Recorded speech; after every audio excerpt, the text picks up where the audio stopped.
Parable by 2050. And this is a Stanley Parable. So I never played it before. Shit on. No. Shit on. Please adjust is barely visible. Imagine being unriveted. Please enter the current time. Let me check. You're team real.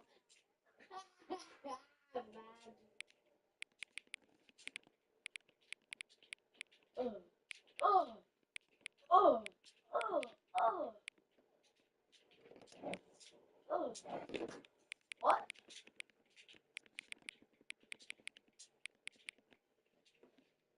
Hello. Okay, it should be that What? time. It's AM, but you can't change that, so... Oh, yeah, there we go. Oh my god, you just jumped on. Okay. So I'm in this game already. Why do you Begin. Oh, that's a nice thing. Okay, begin the game. I'm very late to this game, actually, 1 year. This is the story of a man named Stanley.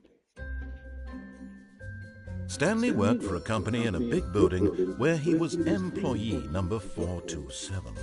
Employee number 427's job was simple.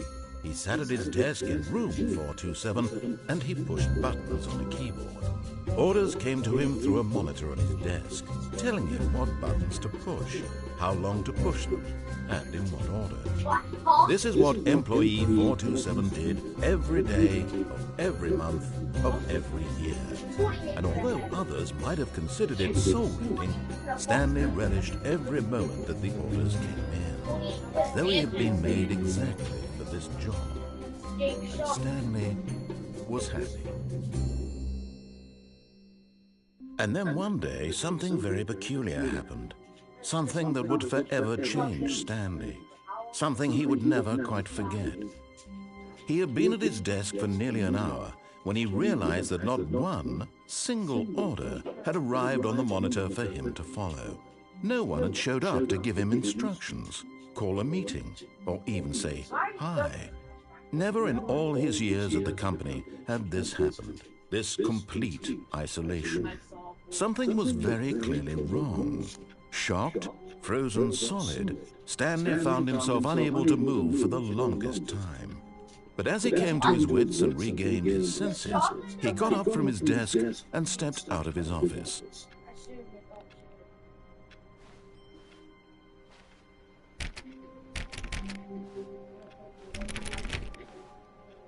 All of his co-workers were gone. What could it mean? Stanley decided to go to the meeting room. Perhaps he had simply missed a memo. No matter how hard Stanley looked, he couldn't find a trace of his co-workers.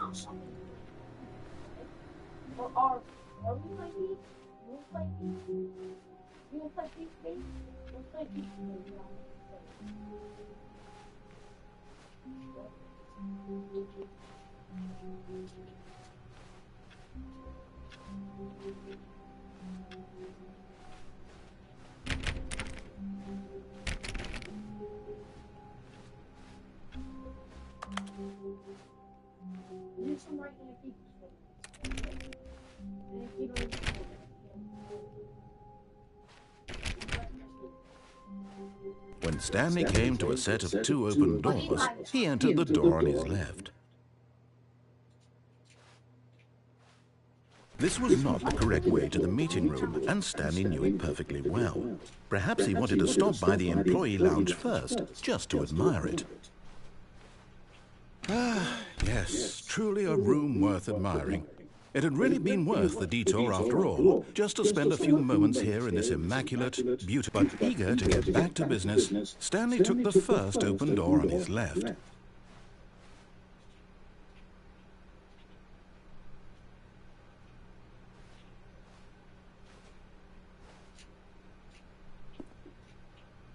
Stanley was so bad at following directions, it's incredible he wasn't fired years ago.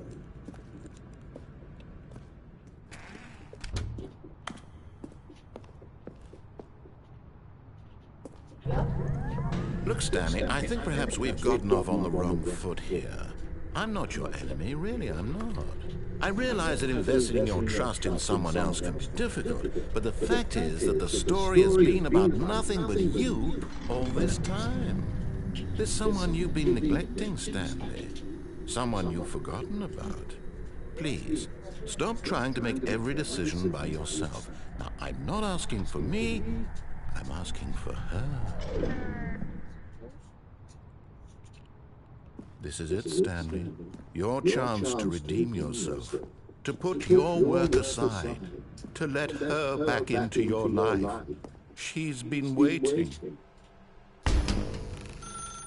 That's her, Stanley.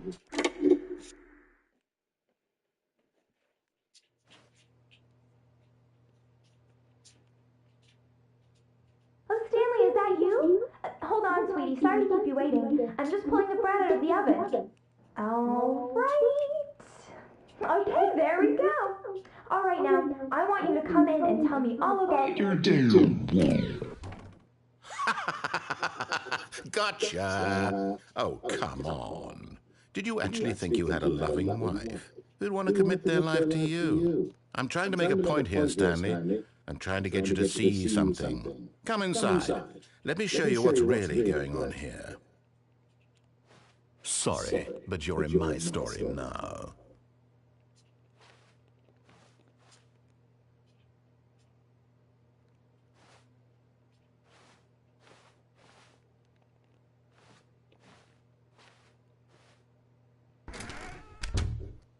This is a very sad story about the death of a man named Stanley.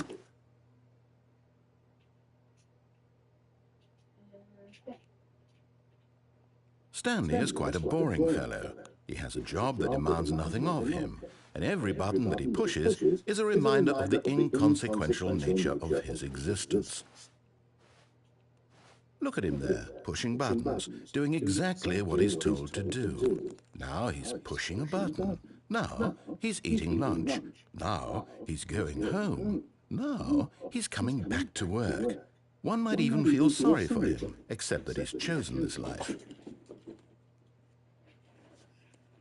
But in his mind, he can go on fantastic adventures.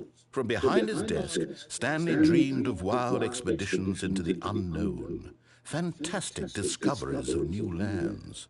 It was wonderful. And each day that he returned to work was a reminder that none of it would ever happen to him.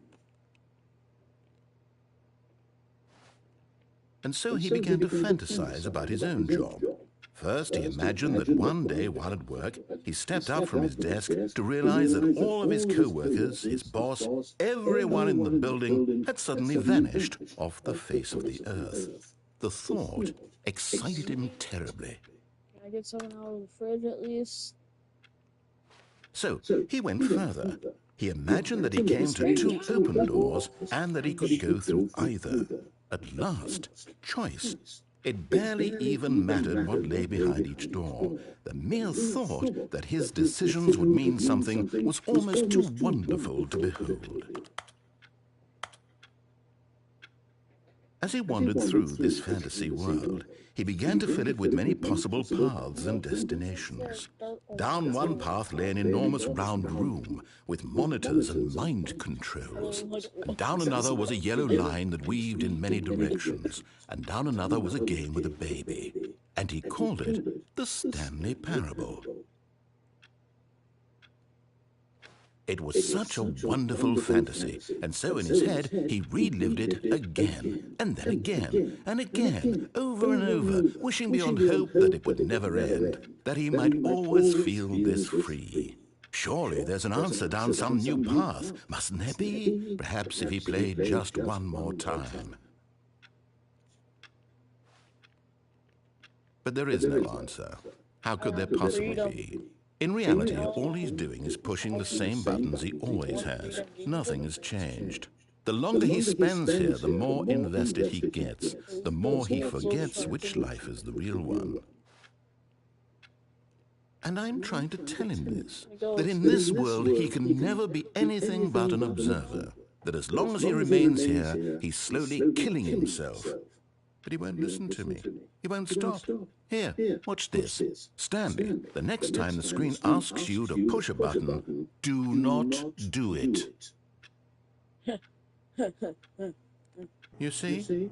Can he just not hear me? How can I tell him in a way that he'll understand that every second he remains here, he's electing to kill himself? How can I get him to see what I see? How can I make him look at himself?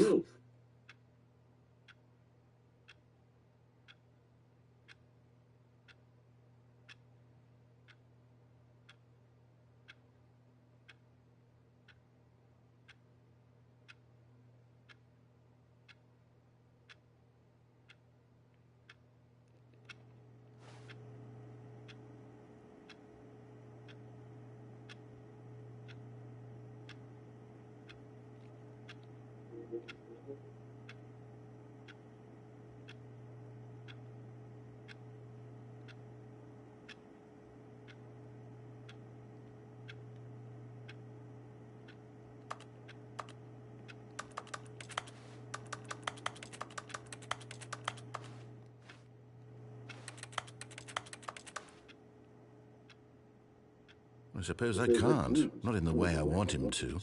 But I don't make the rules. I simply play to my intended purpose, the same as Stanley.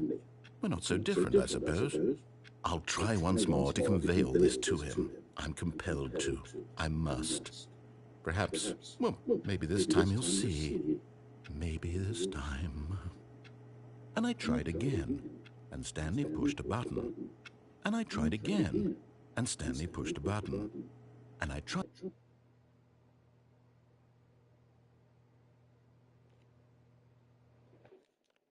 All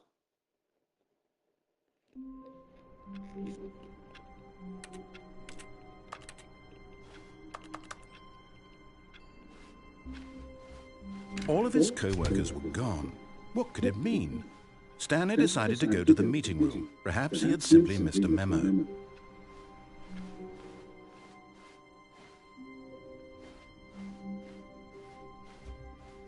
When Stanley came to a set of 2 open doors, he entered the door on his left.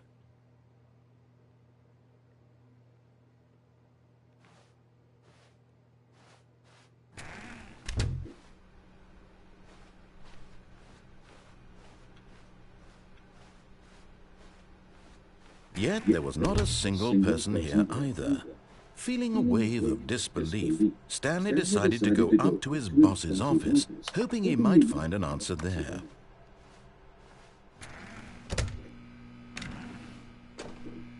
Stanley stepped into the broom closet, but there was nothing here, so he turned around and got back on track.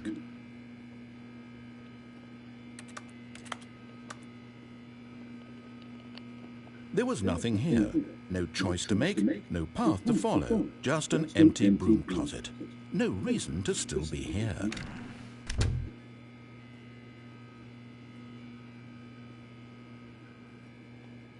It was baffling that Stanley was still just sitting in the broom closet. He wasn't even doing anything. At least if there was something to interact with, he'd be justified in some way. As it is, he's literally just standing there doing sweet FA.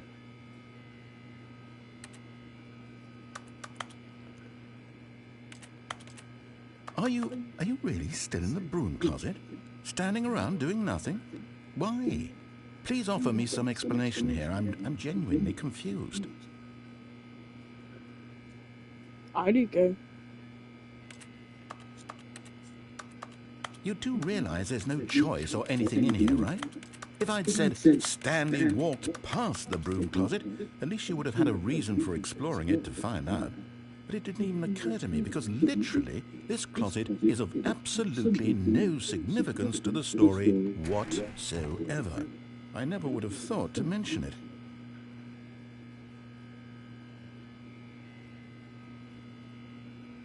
Maybe to you this is somehow its own branching path.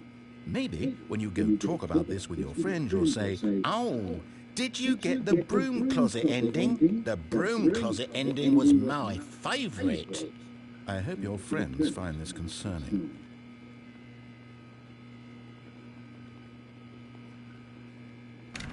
Stanley was fat and ugly and really, really stupid. He probably only got the job because of a family connection. That's how stupid he is. That or with drug money. Also, Stanley is addicted to drugs and hookers.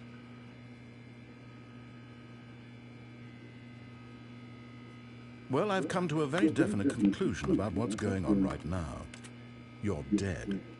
You got to this broom closet, explored it a bit, and were just about to leave because there's nothing here, when a physical malady of some sort shut down your central nervous system and you collapsed in front of your screen. Well, in a situation like this, the responsible thing is to alert someone nearby so as to ensure that your body is taken care of before it begins to decompose. Hello? Anyone who happens to be nearby? The person at this computer is dead. They have fallen prey to any number of your countless human physiological vulnerabilities. It's indicative of the long-term sustainability of your species. Please remove their corpse from the area and instruct another human to take their place, making sure they understand basic first-person video game mechanics and filling them in on the history of narrative tropes in video gaming, so that the irony and insightful commentary of this game is not lost on them. All right, when you've done that, just step out into the hallway.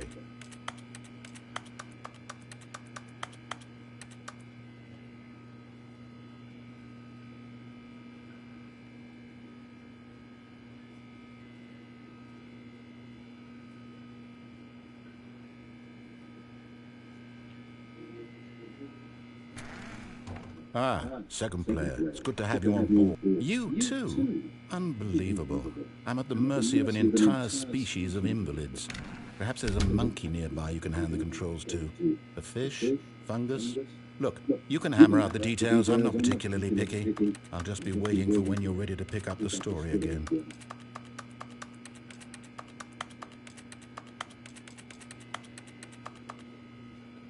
My favorite place.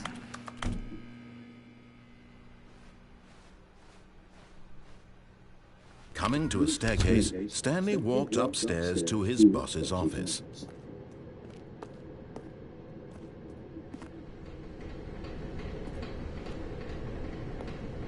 Never mind, it's red. JK.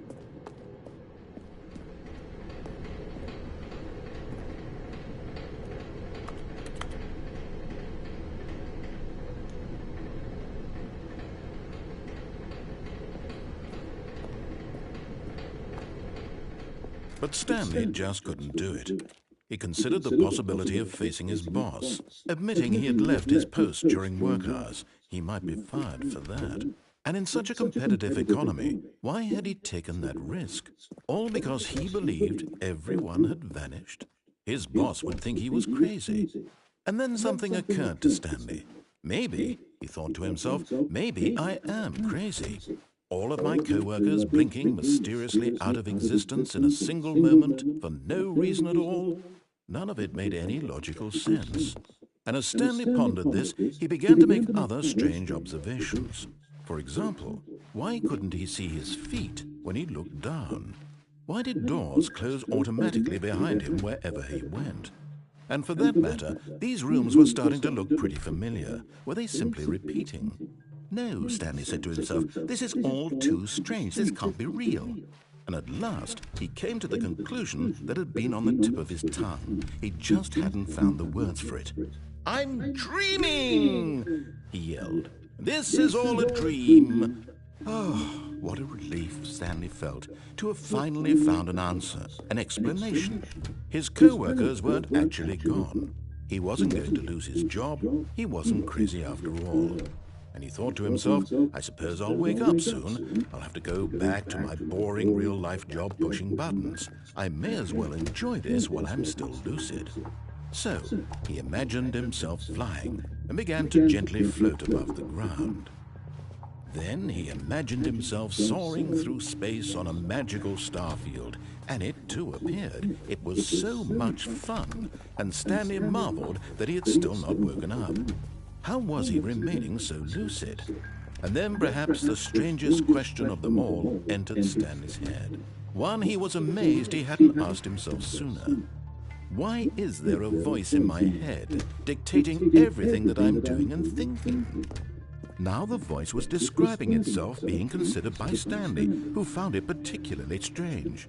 I'm dreaming about a voice describing me, thinking about how it's describing my thoughts, he thought. And while he thought it all very odd and wondered if this voice spoke to all people in their dreams, the truth was that, of course, this was not a dream. How could it be? Was Stanley simply deceiving himself, believing that if he's asleep, he doesn't have to take responsibility for himself? Stanley is as awake right now as he's ever been in his life. Now, hearing the voice speak these words was quite a shock to Stanley. After all, he knew for certain, beyond a doubt, that this was in fact a dream. Did the voice not see him float and make the magical stars just a moment ago? How else would the voice explain all that? This voice was a part of himself too. Surely, if he could just... He would prove it. He would prove that he was in control, that this was a dream. So he closed his eyes gently, and he invited himself to wake up. He felt the cool weight of the blanket on his skin, the press of the mattress on his back, the fresh air of a world outside this one. Let me wake up, he thought to himself. I'm through with this dream. I wish it to be over. Let me go back to my job. Let me continue pushing the buttons. Please, it's all I want. I want my apartment and my wife and my job. All I want is my life exactly the way it's always been. My life is normal. I am normal. Everything will be fine. I am okay.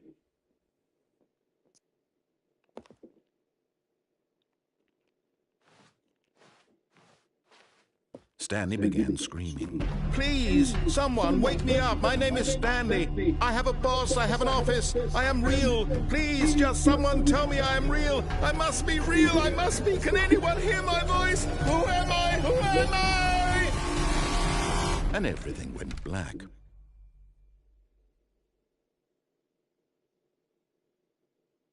This is the story of a woman named Mariella. Mariella woke up on a day like any other. She arose, got dressed, gathered her belongings, and walked to her place of work. But on this particular day, her walk was interrupted by the body of a man who had stumbled through town talking and screaming to himself, and then collapsed dead on the sidewalk. And although she would soon turn to go call for an ambulance, for just a few brief moments, she considered the strange man. He was obviously crazy.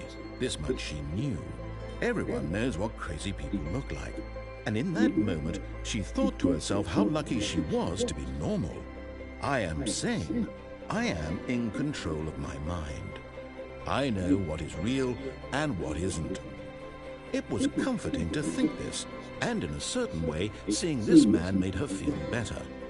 But then she remembered the meeting she had scheduled for that day, the very important people whose impressions of her would affect her career, and by extension, the rest of her life. She had no time for this, so it was only a moment that she stood there, staring down at the body. And then she turned and ran.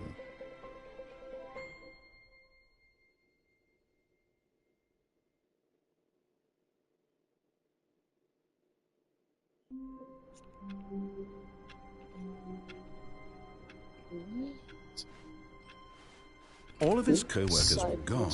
What could it mean? Stanley decided to go to the meeting room. Perhaps he had simply missed a memo. No matter how hard Stanley looked, he couldn't find a trace of his co-workers. Hello?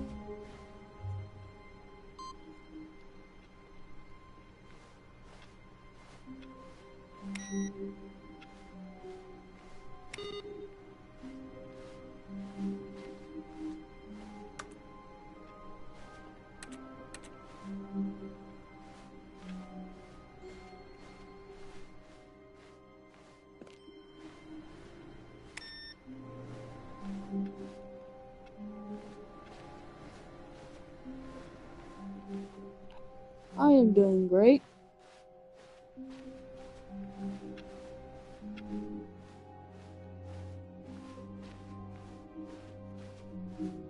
When Stanley came to a set of 2 open doors, he entered the door on his left. I've already did the right one. Now get left again. This time I'm gonna face my boss. Yet there was not a single person here either. Feeling a wave of disbelief, Stanley decided to go up to his... Oh no, no, not again. I won't be part of this. I'm not going to encourage you. I'm not going to say anything at all. I'm just going to be patient and wait for you to finish whatever it is you enjoy doing so much in this room. Please take your time.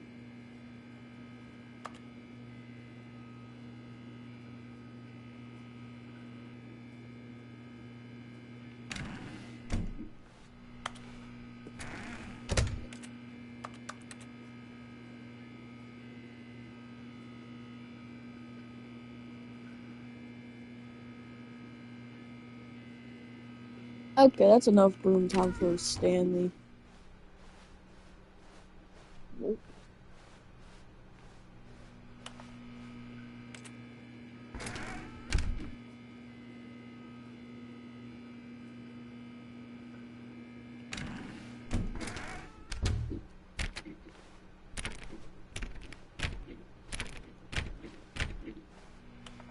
Okay.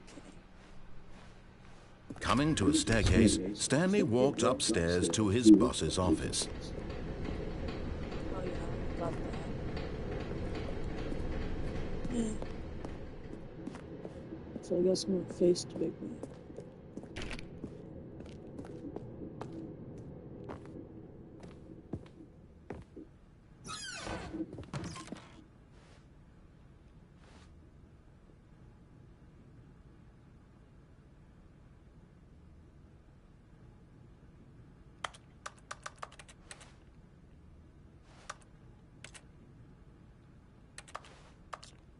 Isn't this nice?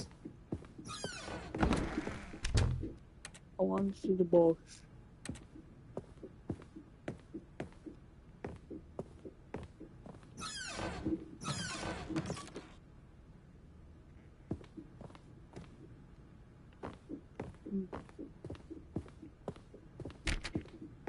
Stepping into his manager's office, Stanley was once again stunned to discover not an indication of any human life. Shocked, unraveled, Stanley wondered in disbelief who orchestrated this. What dark secret was being held from him? What he could not have known was that the keypad behind the boss's desk guarded the terrible truth that his boss had been keeping from him. And so the boss had assigned it an extra secret PIN number, 2845. But of course, Stanley couldn't possibly have known this.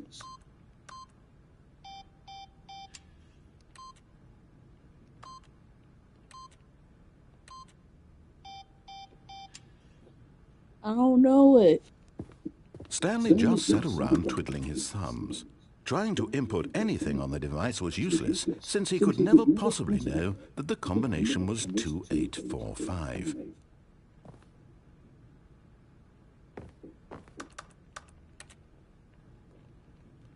Two, 8, 4, 5.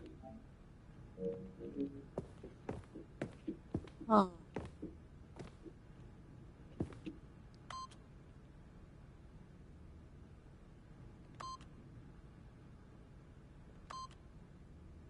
Forgot, but it turns out that the panel's emergency override kicked in, and the door just opened all by itself, and Stanley got the hell along with the story. Well, whoop-de-doo.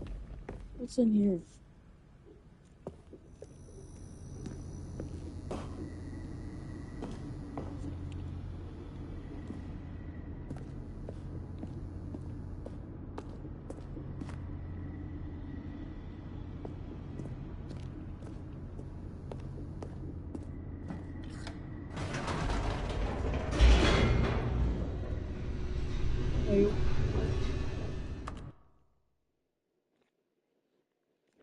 Descending deeper into the building, Stanley realized he felt a bit peculiar.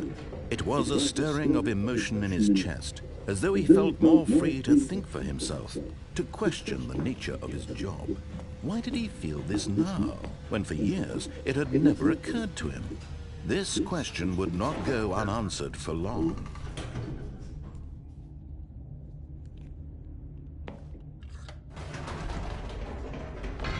Whoops, nope, never mind. Stanley actually got back into the elevator and went back up. Silly me. Why did Stanley do that when he knew that it would just lead back to his boss's office? Well, that's a great question. I just can't wait to find out.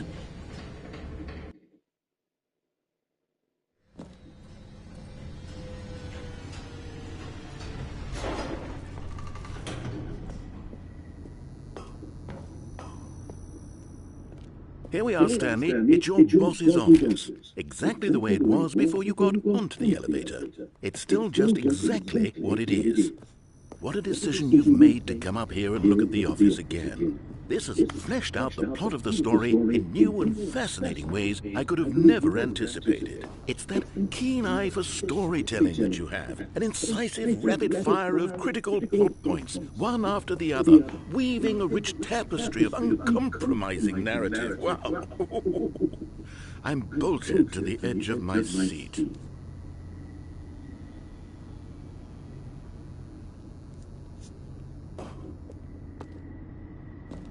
Incredible. Now he's getting back into the elevator and going down again. Ladies and gentlemen, how does he keep coming up with all of this?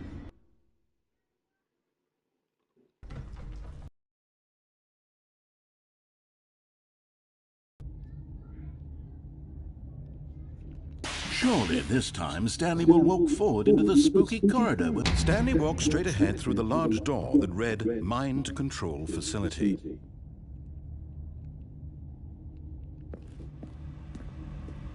Although this passageway had the word escape written on it, the truth was that at the end of this hall, Stanley would meet his violent death.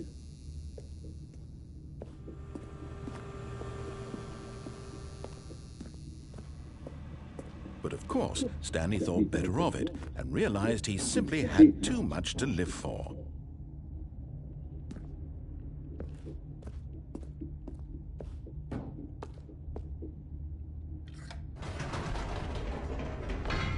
Did you think we were going to go forward down the spooky corridor? No. It's time once again to go back up in the elevator. I can't even begin to grapple with what might be up there. Is it the boss's office again? Or what if it's the boss's office this time? The suspense is killing me.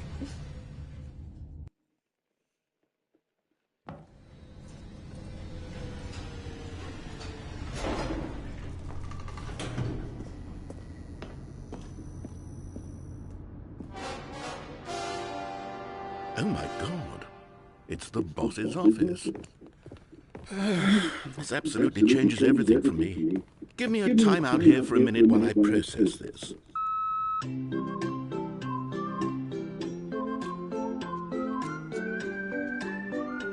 Or it might be the boss's office.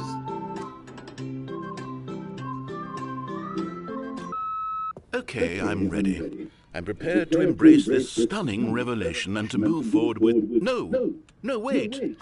No, I need more time to process.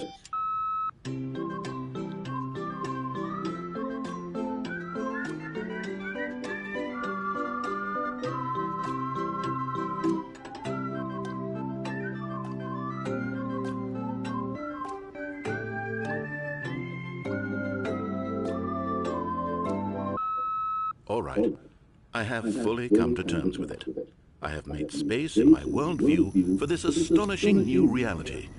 As before, I turn to your expert eye for gripping narrative, Master Stanley.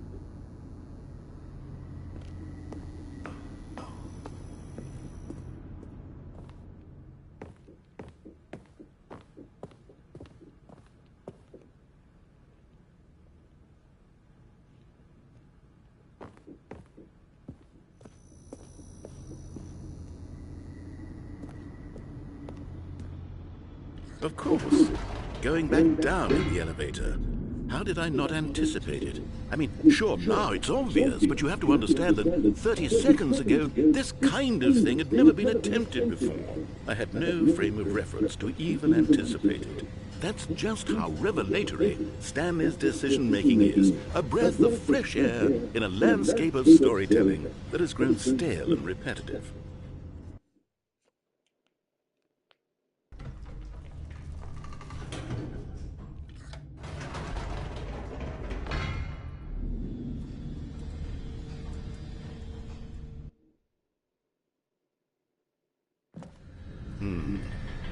You know what? I've just thought of something. Hold on, let's stop for a moment. Don't you realize? It's the anticipation, Stanley. You and I, we have no way of knowing what will be at the top of this elevator. But the suspense, the agony of waiting and anticipating and having to guess, that's the real thrill. Oh, I simply don't want to let that feeling go. It's so precious, so fleeting. Why don't we take this elevator ride nice and slow? There we go. Isn't this so much more exciting? You know, Stanley, it seems like nowadays the only thing that audiences want is to be shocked as loudly and frequently as possible. They want big, explosive moments flung right in their faces from the very moment that things get started. But where's the tension? Where's the trust in the audience to build a slow and nuanced appreciation for the story, the characters? Why aren't we given time to imagine the surprises, to have to think and to anticipate and then to marvel at the eventual reveal? This is storytelling, Stanley. What you and I are doing right now. This is the most exciting narrative to be developed in years. And it's really all because of you. You're the one who took this bold step of revisiting the exact same locations over and over. Truly, I mean it. This is unique and different. It's not like anything else out there. You see, I want stories that surprise me, Stanley. I want to have to think.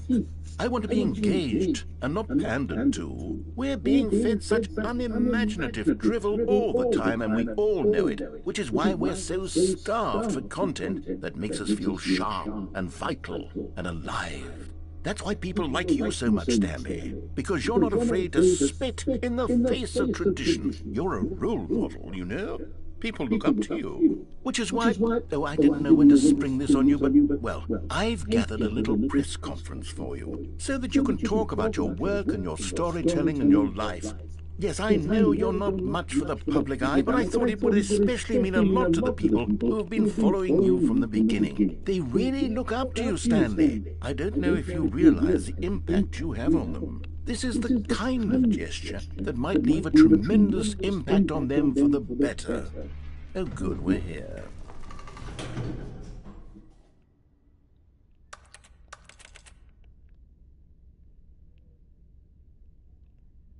Okay, the room where we're holding the press conference should be just around the corner here somewhere.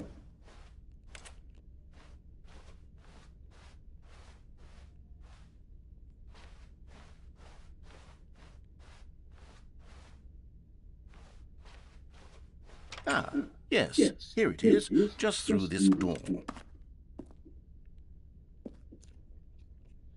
Oh man, it ain't the boss's office. All right, are you ready? I've told them you're going to speak a little bit about the nature of surprise in storytelling and what it means to craft a truly unpredictable narrative. Oh, don't worry, you'll do great. Just be yourself and speak from the heart. I'm really proud of you, Stanley. Okay, it looks like they're ready for you. Go get them.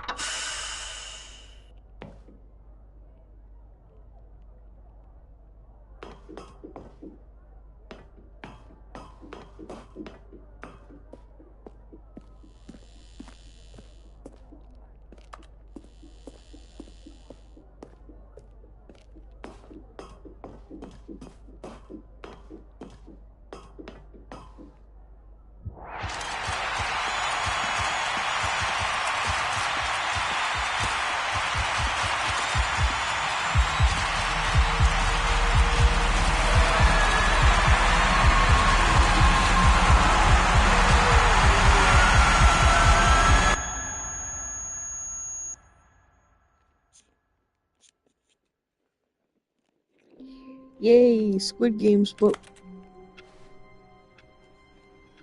more different. All of his co-workers were gone. What could it mean?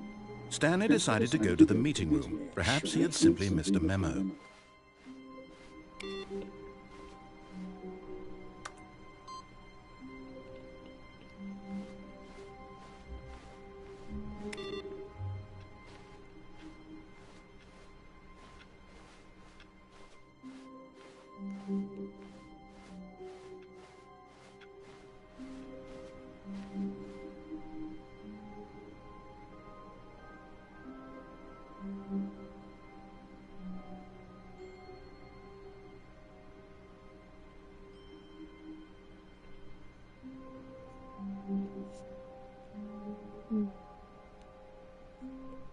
Yeah, nope. Not gonna mess with that.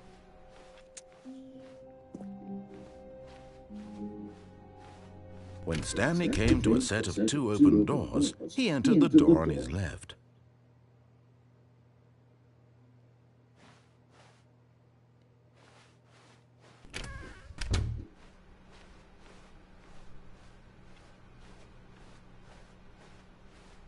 Yet there was not a single person here either. Feeling a wave of disbelief, Stanley decided to go up to his boss's office, hoping he might find an answer there. No, let me in.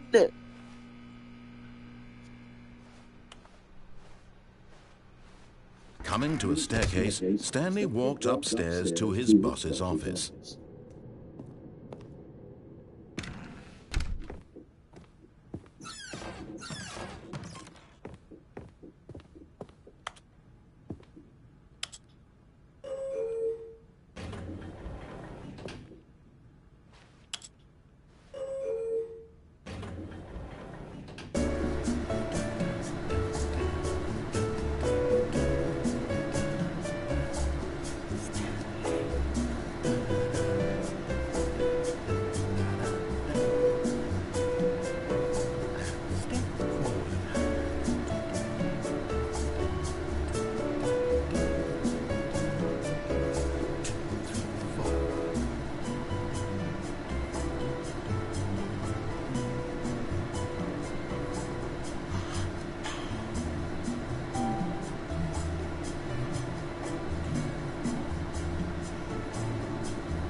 Stepping into his manager's office, Stanley was once again stunned to discover not an indication of any human life. What could it mean? Stanley wondered aloud to nobody. He began wildly tearing through. Stanley was in such a rush to get through the story as quickly as possible, he didn't even have a single minute to just let the narrator talk. That kind of anxiety isn't healthy, so he relaxed for a few moments with some calming New Age music.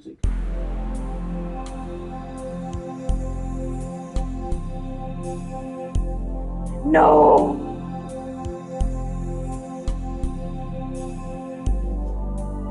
Feeling soothed and rejuvenated, Stanley calmly walked forward into the opened passageway.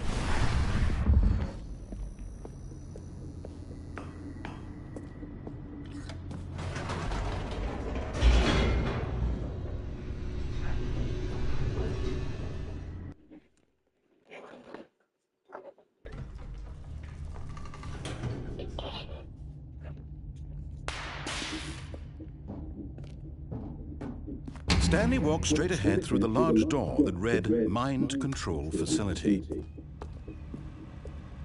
Although this passageway had the word escape written on it, the truth was that at the end of this hall, Stanley would meet his violent death. The door behind him was not shut. Stanley still had every opportunity to turn around and get back on track. At this point, Stanley was making a conscious, concerted effort to walk forward and willingly confront his death.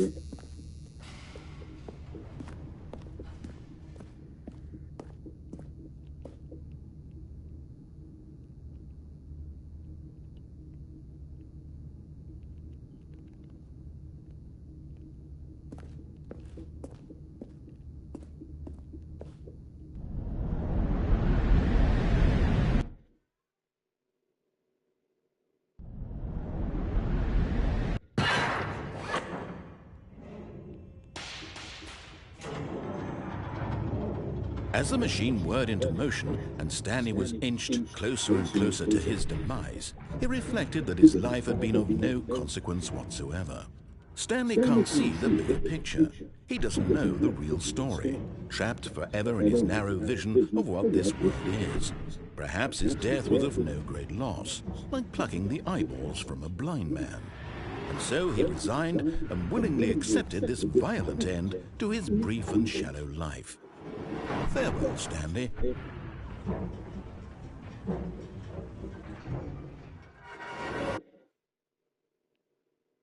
"Farewell, Stanley," cried the narrator, as Stanley was led helplessly into the enormous metal jaws. In a single visceral instant, Stanley was obliterated as the machine crushed every bone in his body, killing him instantly.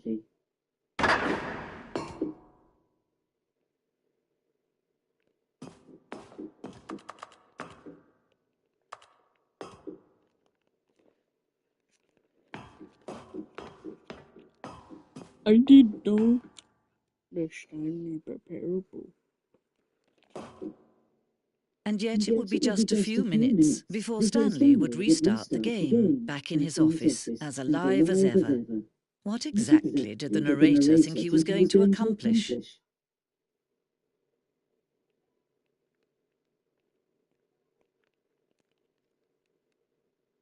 When every path you can walk has been created for you long in advance, death becomes meaningless, making life the same.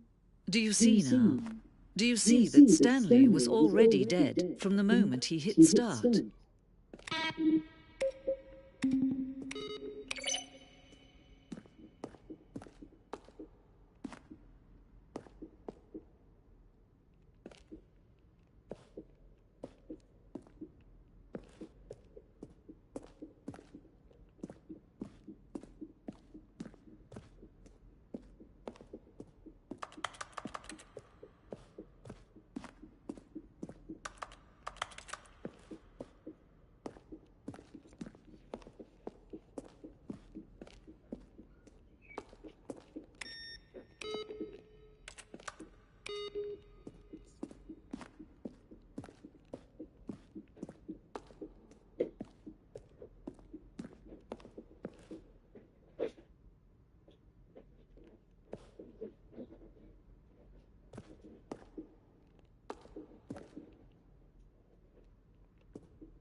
To the power source at the top of the facility to end this injustice forever. Then he pushed the number 4. Stanley pushed the big red button.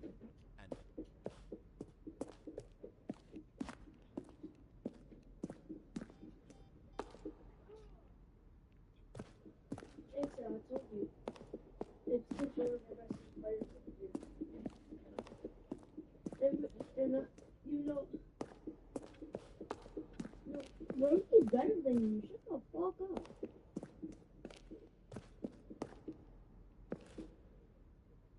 No, we weren't even trying, Lisa. Our coach told us poker players don't lose. We had to. We were getting confidence. Like, we were getting, like, we would not, we'll just have to you didn't even have to play. That's what Clinton got for. And then we weren't even trying. We didn't even care. We were just trying to, like, correct what stuff we were doing wrong. We weren't trying to play. That's why he specifically said, okay? And 500.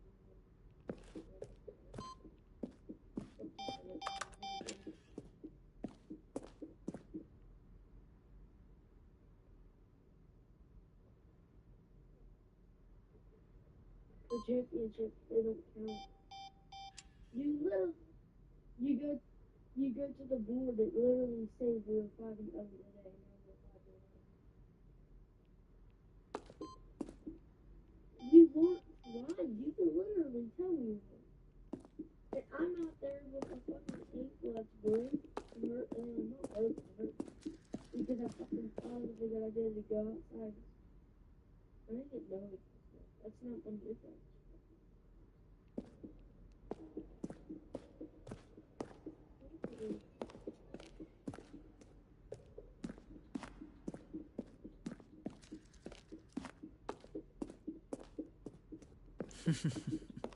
Oh, look at these two. How they wish to destroy one another.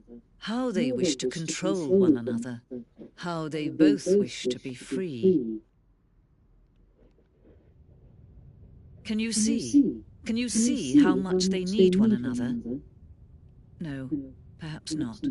Sometimes these things cannot be seen. But listen to me. You can still save those two. You can stop the program before they both fail. Turn off your PlayStation. There's no other way to beat this game. As long as you move forward, you'll be walking someone else's path. Stop now and it'll be your only true choice. Whatever you do, choose it. Don't let time choose for you. Don't let...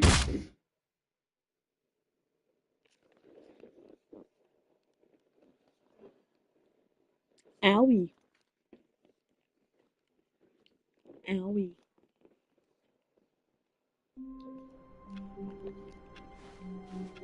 Already this was uncomfortable, and Stanley decided that as soon as he found a new space he felt safe in, that he would never leave it again in his life.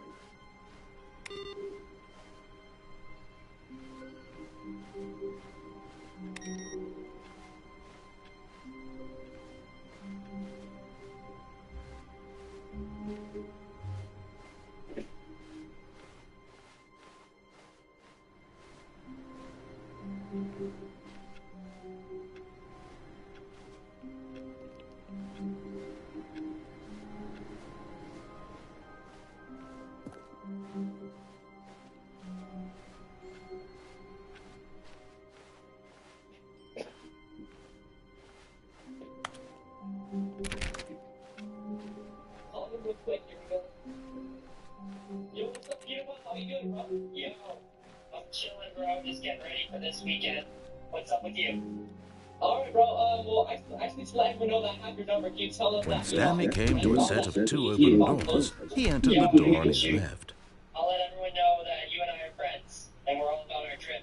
We got that fashion game on lock, you know what I'm saying? Yet there was not a single person here either. Feeling a wave of disbelief, Stanley decided to go up to his boss's office.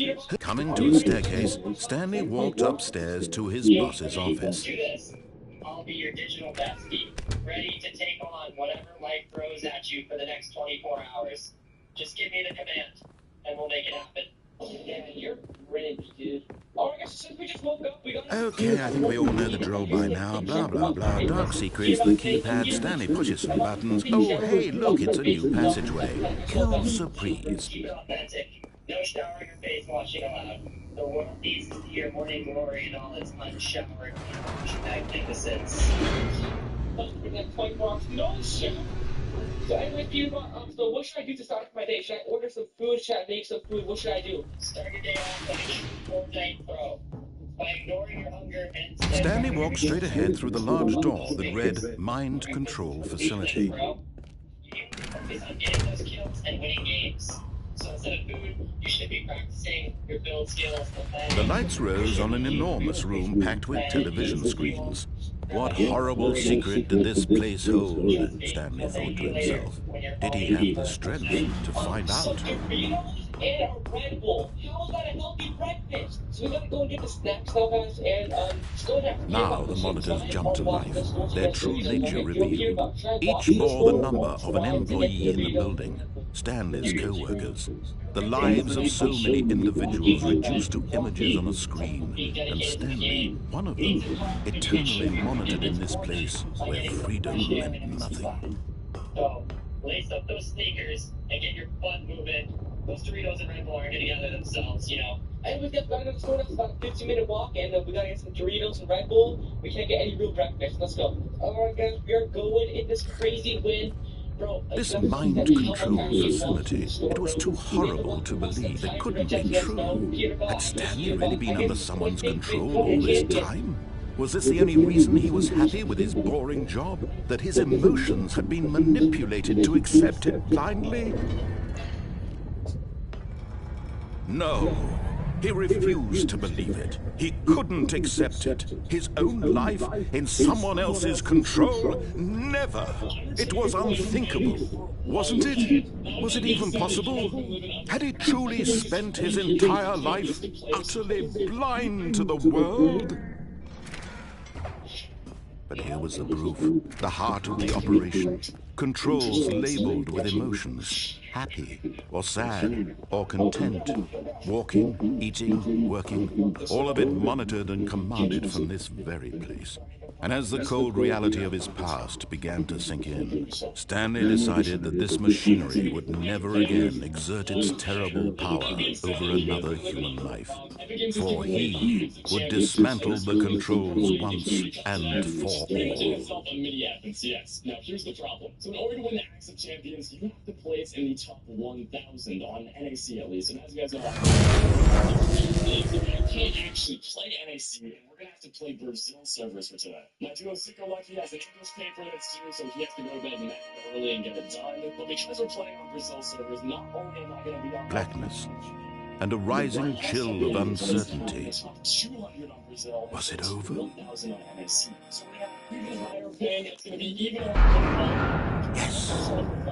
He had won.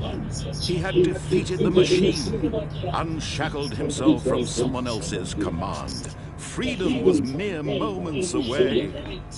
And yet, even as the immense door slowly opened, Stanley reflected on how many puzzles still lay unsolved. Where had his co-workers gone? How had he been freed from the machine's grasp? What other mysteries did this strange building hold? But as sunlight streamed into the chamber, he realized none of this mattered to him, for it was not knowledge or even power that he had been seeking, but happiness. Perhaps his goal had not been to understand, but to let go. No longer would anyone tell him where to go, what to do, or how to feel. Whatever life he lives, it will be his. And that was all he needed to know. It was perhaps the only thing worth knowing. Stanley stepped through the open door. In slow motion. Yeah, it's kids are rotating on this, so I can try to beat them. 90-45, oh my. My aim is like good, I think. Other kids just training. Yeah. I'm trying to team it with my job. Maybe we jump down and just grab Stanley felt the cool breeze upon his skin, the feeling of liberation, the immense possibility of the new path before him. This was exactly the way, right now, that things were meant to happen. And Stanley was happy.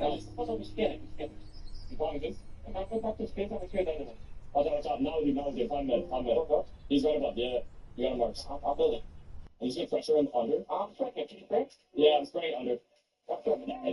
Let's go with you. No, we might accidentally become Brazilian bros. How long was I sitting there? Stanley wondered to himself. Minutes? Days? Centuries?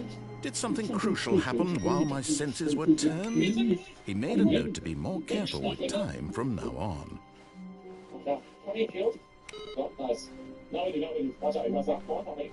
This one? Okay, pull on. Oh, he's gonna dash. He's gonna die.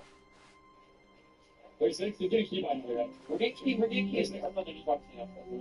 Yeah, finish him in the bush. I got killed. Like, these guys are going crazy. Get up here. And 3. And third stack. Yeah, try this. Get out. We're going to. That's cool, bro. 37, 28, 36 white, 36 white. That's 28, back. Dead. School, bro. These kids understand my team. They're pretty stacked. They're gonna do it. Right? Watch if I'm with this. Bring up. 60 white. Nice. Cool. This kid's weak. Look at this. The guy actually smart. He's actually AI. Yeah. Right? I always think of this thing. We're gonna finish. Yeah, we gotta worry about these kids. Those kids are there. 96% of Subaru Forester sold in the past 10 years. Yeah, we still worry about these kids. They're the best players in the world. They're like tools. They're so much off this, by the way. 5-5 is the like a 26 shields. 35 one. He's taking storm. Yeah, you know what kids. You get some. Question. 36 white. What is 3 on my team over there? Actually, that's me. Yeah, we do. Look at this kid right here. Yeah, that's good. That's one shot. Oh, we got it's an 84 shield. I'm honest. Right here, cracked. Slow right here. I'm really looking for that. Cracked. I'm trying to do it. Yeah, I'm just cracking on everybody. Dead. 2-1. Right in spot finish. Just dead. 26 points. 28 kills, though. Come. Oh, new content? What does that mean, new content? No way! I'm the high king suit. We're 1/3 of the way to pickaxe already. We might be LCS champions. We might be champions, sicko. Any landers? Yeah, that's full landers. Hello, and thank you for playing the Stanley Parable Ultra Deluxe.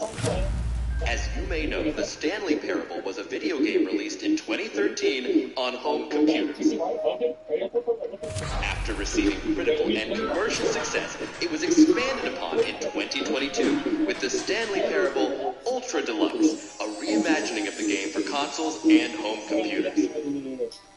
The Stanley Parable Ultra Deluxe features exciting new content that broadens and expands the world of the Stanley Parable, delighting audiences the world over.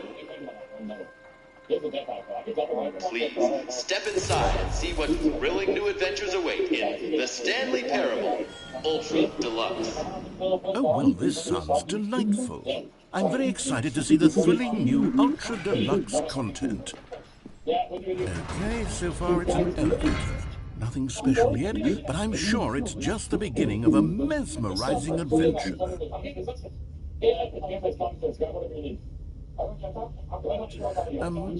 Is it broken? What's going on here? Should we be moving somewhere? Oh, there we go. All right, finally, at long last, it's on to the new content. I've never been more ready. Let's do it. I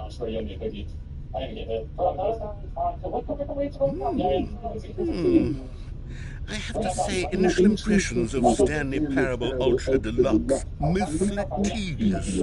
It's as if the... Oh, okay. Let's see the content. Give me the content, Stanley. All right, let's see. It's the jump circle. I'm big.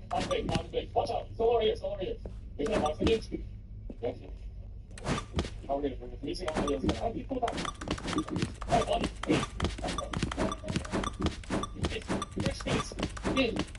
we gotta get high, bro.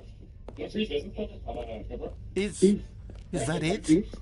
Surely that's not all the new content. There has to be something else, right? Goodness. Another elevator. Stanley, I have to say, initial impressions of this game are not positive. It's just elevators and jumping.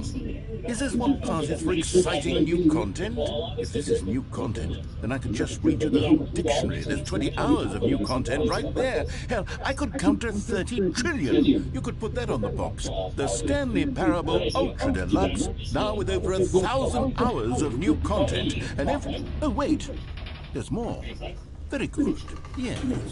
I knew there had to be something else. Let's see it.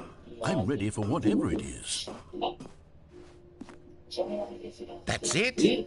Oh, you've got to be kidding me. You see, Stanley? This is what happens when greedy video game developers with no respect for their fan base rush a cheap expansion to market for no reason other than to make an easy dollar. And don't get me started on the level of craftsmanship that's gone into it. In fact, I'm looking right now at the game's trophies, and it's hard to believe one of them actually says, "Test trophy, please ignore." What quality assurance department signed off on this?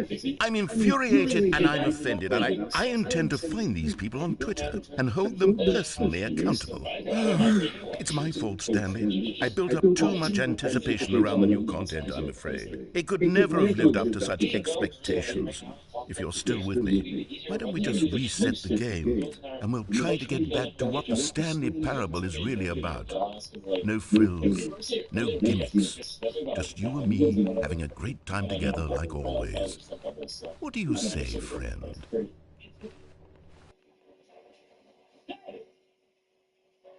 Nice, dude. Don't even that way. Yes, there's a fucking second shield. Nah, that happens. Yes, please! Oh my gosh, we're saying head. We're saying head. No, he's mad, man. Stanley, come over here. In the vent. I want to show you something. Oh, you don't want to see the cool surprise I made for you? Well, fine. You're a dork anyway, so who cares? That's fine, bro. I'm gonna box up. Smile. Dude, I need you. Okay? Look, yeah, I'm 62. I'm hoping one big was probably over here. I think I'm psycho. Why are you doing that? That is not my way. Well, they keep going. Hey. Oh, never mind. You're not a dork. Yeah, that's better. Yeah, like on the edge and then just okay. Right now, you're right. Right on copy. Nice. Great road set. Maybe let's just we can get something else. Yeah. Okay, you remember how cheap and unsatisfying the new Ultra Deluxe content turned out to be? Well, it got me thinking about the past and how much better the Stanley Parable used to be. So I made something special and tucked it away here where the game's developers won't find it. Just our little secret. Take a look. I call it the Memory Zone. It's where I've been storing all my favorite memories so I can relive the peak experiences of my life whenever I want. Experiences like the launch of the Stanley Parable on PC. You see, Stanley, doesn't the Memory Zone remind you of how wonderful Stanley Parable was before it was sullied with a cheap PlayStation port? Remember back in October of 2013, when the game originally launched? Back then, video games had integrity. Back then, it all meant something. Oh, the waste. Right, top 13, bro. Chill. Might be able to look for ice though. We both have jet ice. Let me know when you want this. This kid's talking business and you're doing sprint it. There! That's nice. We're gonna have to get back here. I like max bats, by the way.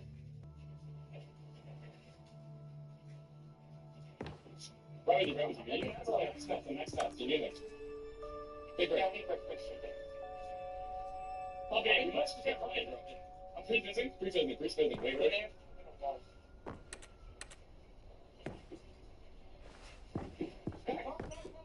Nice! Where's this kid? Lay down there. You good? Yeah. And over here is where I keep reviews of the Stanley Parable. Like this stunning triumph of games journalism, 10 out of 10 from Destructoid.com. James Stephanie Sterling writes, and I quote, Where so many games that aspire to be more than games end up less than any form of art, Stanley Parable strives and then succeeds to be every game ever created. Did you hear that, Stanley? Every game ever created. That's how grand and all-encompassing the original Stanley Parable was. It was literally every game ever created. It was Skyrim, it was Persona 3, it was all of them, and now it's nothing. It's no games at all. It isn't even the Stanley Parable anymore. It's just a husk now. A lifeless husk with an hour of new elevator content. After about 2.5 hours of playing the tournament and 3 incredible wins, it all comes down to this, the last match. Now here's the thing, we are top 150 on the leaderboard, but if we don't win this game or play top 3 with some kills, here's another moving passage, this time from GameSpot.com. The Stanley Parable is both a richly stimulating commentary on the nature of choice in games and one that offers some of the most enjoyable, surprising and rewarding choices I've ever been confronted with in a game. 9 out of 10. Don't you get it, Stanley? The game was perfect. It didn't need anything else. It didn't need new content. All they had to do was transport it in pristine condition along to the PlayStation, boom, done. And they couldn't even do that. Couldn't resist the urge to go meddling with a beloved franchise. Oh, you come back, come back. Wait. You don't come off. Come off. Nice. There we go. We're cooking. And we're getting mad at PlayStation. 330. Come on. 49. Sweet. The top, the #1 brand in Spud Dermatology. No fluids in investment. No dyes. No perfumes. Peace. And Jasper, why am I holding down your minis? What is going on? These were simpler times, Stanley. But I wouldn't give to go back, to have it all over again. Wait, hang on. I don't recall this part of the memory zone before. What's this? What's down here? Oh no, oh God, no, Stanley. It's a collection of reviews from Pressurized Gas, the extremely popular online storefront for computer games. I haven't looked at these in years. I can't even imagine what's been collecting down here. Surely these reviews were glowing as well, weren't they?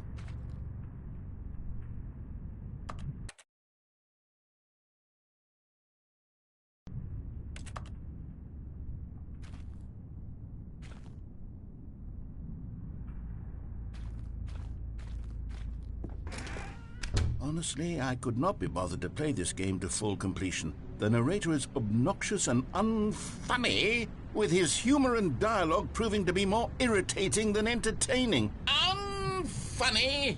I'm not trying to be funny. I'm trying to make a serious work of art.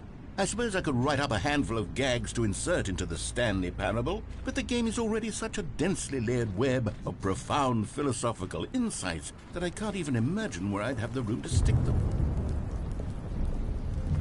Okay, let's see what this one says.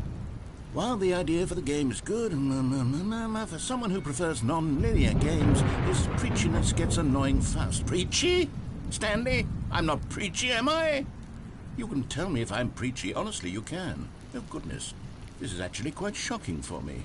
Well, to be honest, I had always thought of the game's dialogue as being rather terse to begin with. You can't know how much fluff I cut from the game to get it to feel as light and airy as it... Well, I always thought it did. But maybe it wasn't. Oh dear. What an awful memory to have to hold on to. These black marks on my otherwise unimpeachable track record. I feel like a failure. Like I let these people down. Perhaps the Stanley Parable isn't quite as sterling as I always remembered.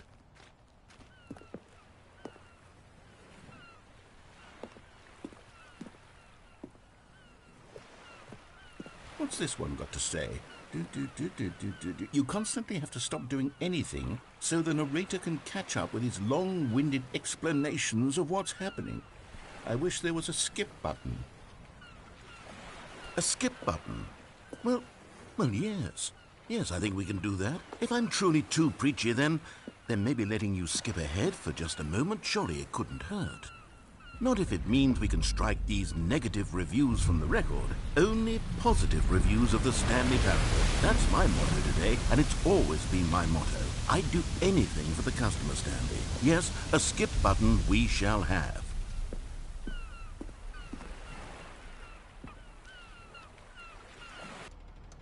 And here it is. Go ahead.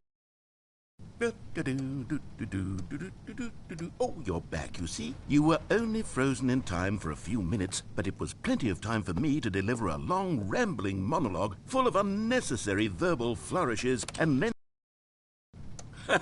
Well there, sport. You really did catch me rambling on a bit, didn't you? But that's the power of the button. The minute I start to go off on a thoughtless display of self-absorption, it's right at your fingertips to go poof, and it's all... Okay, welcome back, Stanley. Now, I should say that the amount of time the button has been skipping through is becoming longer and longer. That last one was, well, I want to say maybe 30, 45 minutes?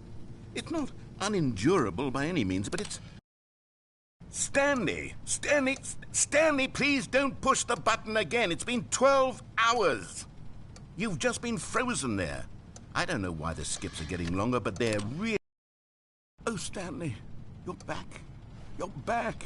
Oh, my goodness. I have someone to talk to again. Stanley, I think it's been a week. Or 2 weeks. I've been sitting here all that time. Just sitting here. Not a single person to speak with. And you'd think that that's just how it's always been, right? Me talking and you saying nothing. Would you think that it's exactly the same as always? Doesn't that feel like what we've already been doing? Me just talking? But it isn't, Stanley. It isn't the same at all. It isn't even close. Because I know you can't hear me once you push that button. That's what I'm realizing now, Stanley. I'm realizing that I needed to know that someone was listening. I needed there to be a vessel through which my words were moving. It was the vessel I needed, Stanley. Not the outcomes, not the story. None of that matters anymore. I'll give it all up. I'll give up every branching path. I'll burn my story to the ground. One single thing I need, and God, I can see now that I need it more than anything, is to know that someone else is taking it in. These words that I'm saying, I need to know you can hear me. Because maybe, Stanley, maybe, if you can hear me, then maybe it... Oh, hello, it's you. You're here again. Welcome. I have had time to think about you and about us and about everything we've been through. I've had so much time. I stopped keeping track after a year. Have you ever sat down in one place and not moved for one entire year? Let me describe it for you. To begin with, there is only regret.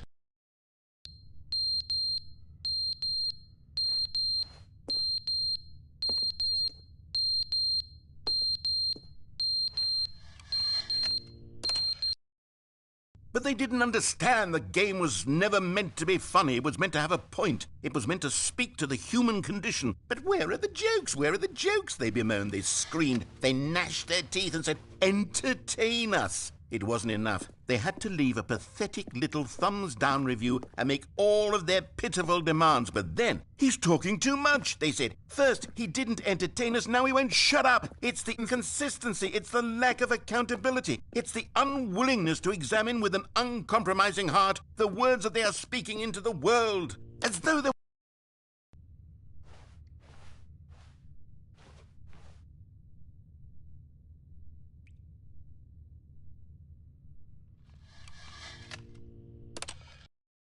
The end is never the end, is never the end, is never the end, is never the end, is never the end, is never the end, is never the end, is never the end, is never the end, is never the end, is never the end, is never the end, is never the end, is never the end, is never the end, is never the end, is never the end, is never the end.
All of his co-workers were gone.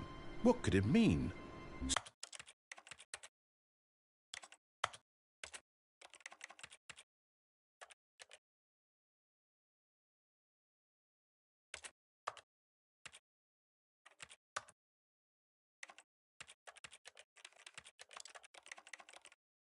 Stanley decided to go to the meeting room. Perhaps he had simply missed a memo.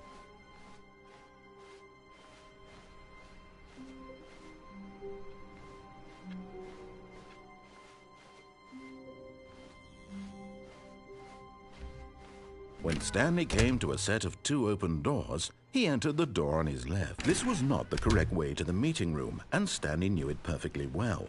Perhaps he wanted to stop by the employee lounge first, just to admire it. Wow, yes, this room. But eager to get back to business, Stanley took the first open door on his left. And so he detoured through the maintenance section, walked straight ahead to the opposite door, and got back on track.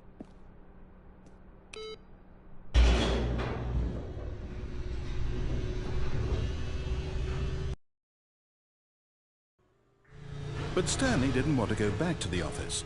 He wanted to wander about and get even further off track. So now in order to get back, he needed to go,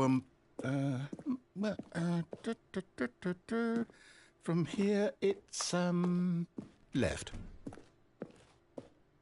Oh, no, it's to the right, my mistake. No, not the right.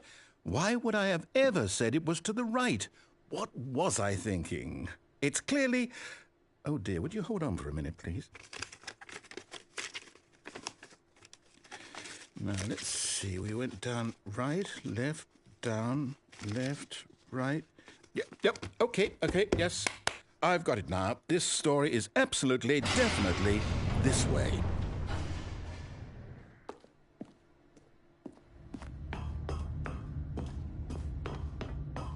No. This isn't right at all. You're not supposed to be here yet. This is all a spoiler. Quick, Stanley, close your eyes. Okay. We just have to get back to, oh, who am I kidding? It's all rubbish now. The whole story completely unusable. How about, rather than waste my time trying to salvage this nonsense, we'll just restart the game from the beginning. And this time, suppose we don't wander so far off track, Okay, from the top.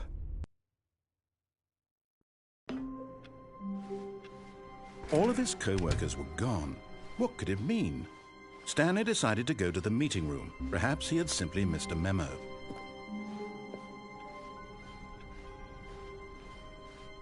When Stanley... Wait, what? No, I restarted. I swear, I definitely restarted the game over, completely fresh. Everything should be... Oh, did something change? Stanley, did you change anything when we were back in that room with all the monitors? Did you move the story somewhere, or... Hold on. Why am I asking you? I'm the one who wrote the story. It was right here just a minute ago. I know for sure that it's here somewhere. Okay, then. It's an adventure. Come, Stanley. Let's find the story.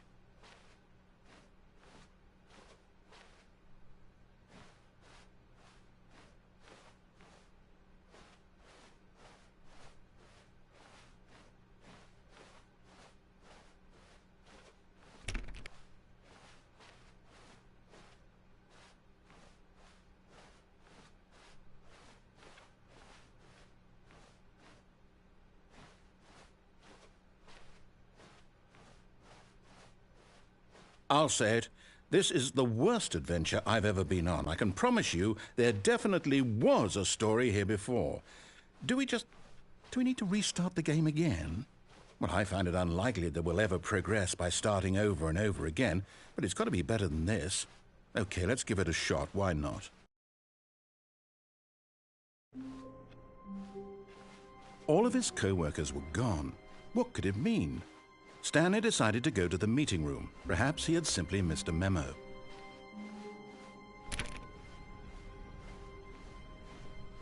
Okay, yep, it's worse. I might be remembering this wrong. It's possible the story is back where we just came from. Why don't we go back the other direction and see if we missed anything?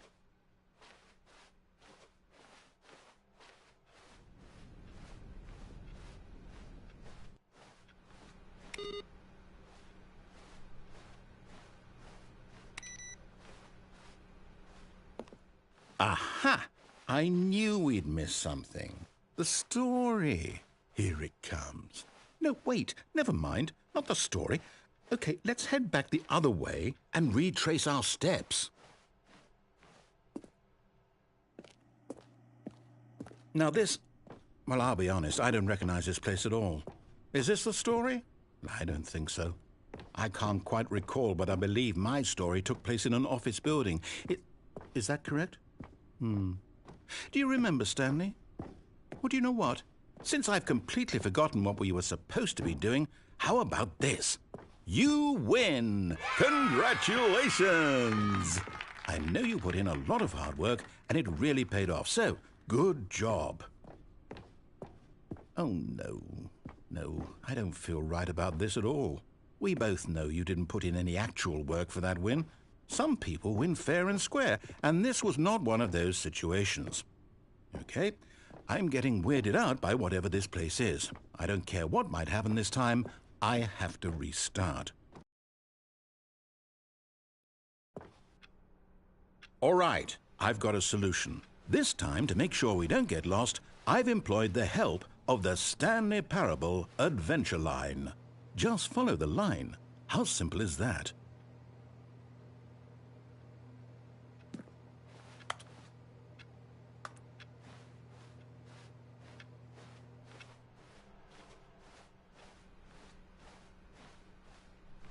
No, I'm down. We're leaving it up to the line from now on.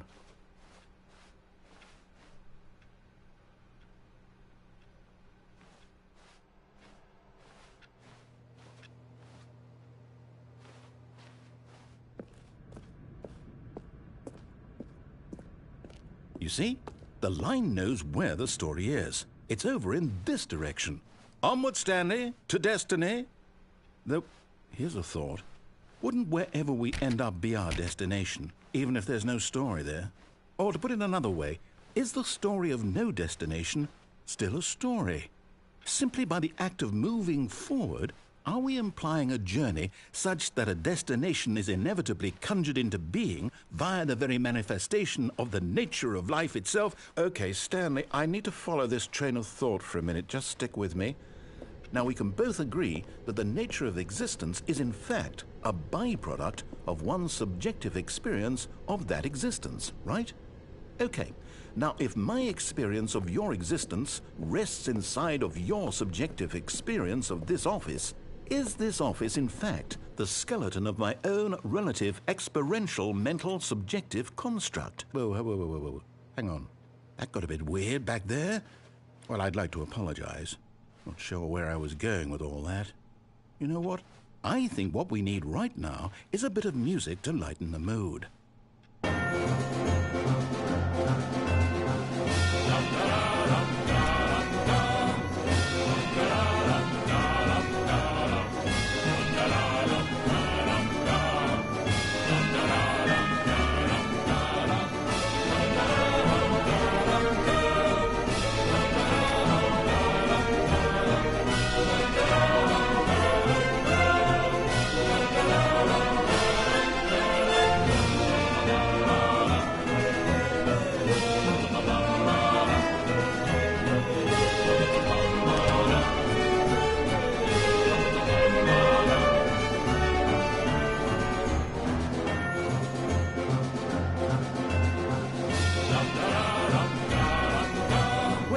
Cut the music, go back and look at that fern. Stanley, this fern will be very important later in the story.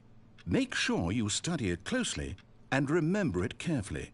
You won't want to miss anything.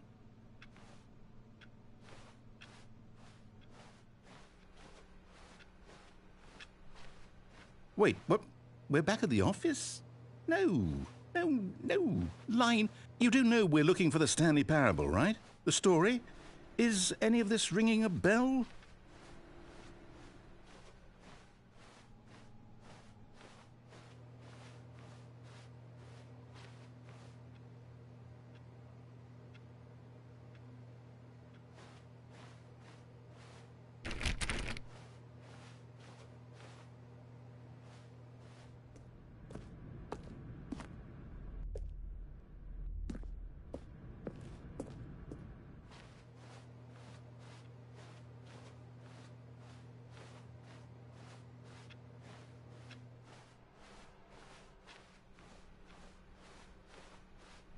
Still missing the doors.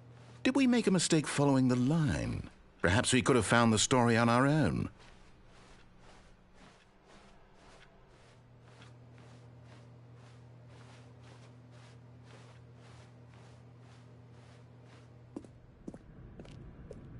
Oh, no, not again. Line. We trusted you. After everything we've been through, you... Oh, I can't take this anymore. To hell with it. Restart.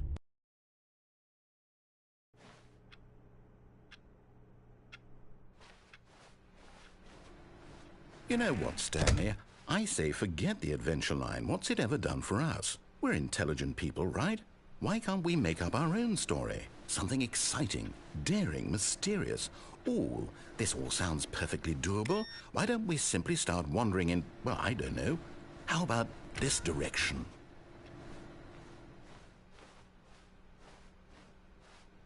Now, yes, this is exciting. Just me and Stanley forging a new path, a new story. Well, it could be anything. What do you want our story to be? Go wild. Use your imagination. Whatever it might be, Stanley, I'm ready for it. Oh, no, not you again. Stanley, I'd also like to veto the line from having any role in our awesome new story. No lines or monitor rooms. Just don't acknowledge it, and we should be fine.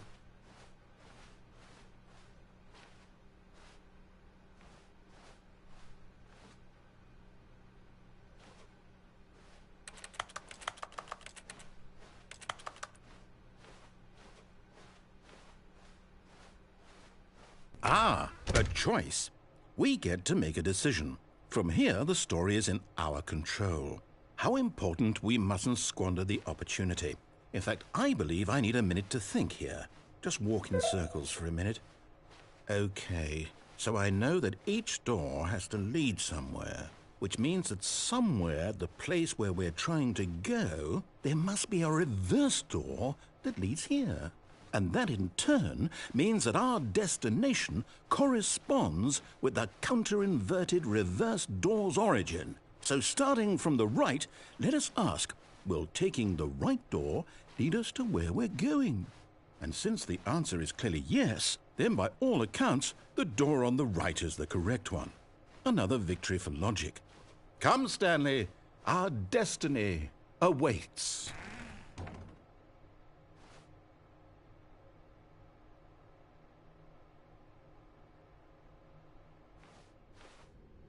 Oh, hold up, what's this? The confusion ending. You're telling me that's what this is? It's all one giant ending? And we're supposed to restart the game, what, eight times? That's really how all this goes? It's all determined? So now, according to the schedule, I restart again. Then what? Am I just supposed to forget? Well, what if I don't want to forget? My mind goes blank simply because it's written here on this thing, wall. Well, who consulted me? Why don't I get to decide? Why don't I get a say in all of this? Is it really? No, it can't be. I don't want it to be. I don't want the game to keep restarting. I don't want to forget what's going on. I don't want to be trapped like this. I won't restart the game. I won't do it. I won't do it. I won't do it. And the timer stopped? Does that mean, did we do it? Did we break the cycle? The, whatever it is that made this schedule? How would we even know? Will someone come for us? Will something happen? So, okay. I guess now we just wait, you know. I suppose in some way that this is a kind of story, wouldn't you agree? I'm not quite sure if we're in the destination or the journey, though they're always saying that life is about the journey and not the destination, so I hope that's where we are right now. We'll find out, won't we? Eventually. Well, in the meantime, if you...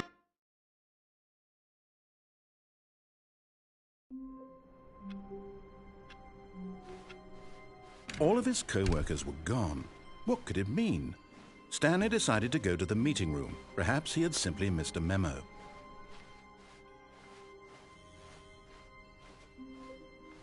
When Stanley came to a set of 2 open doors, he entered the door on his left.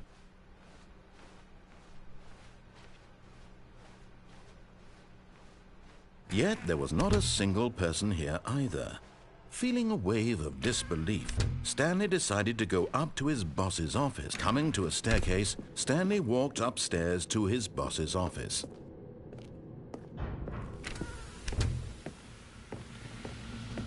Here's the door, just go.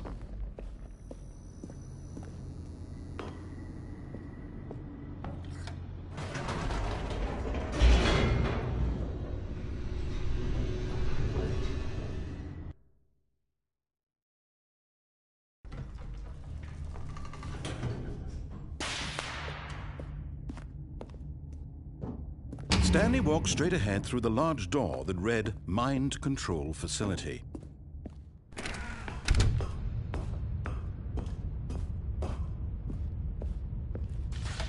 The lights rose on an enormous room packed with television screens. What horrible secret did this place hold? Stanley thought to himself. Did he have the strength to find out?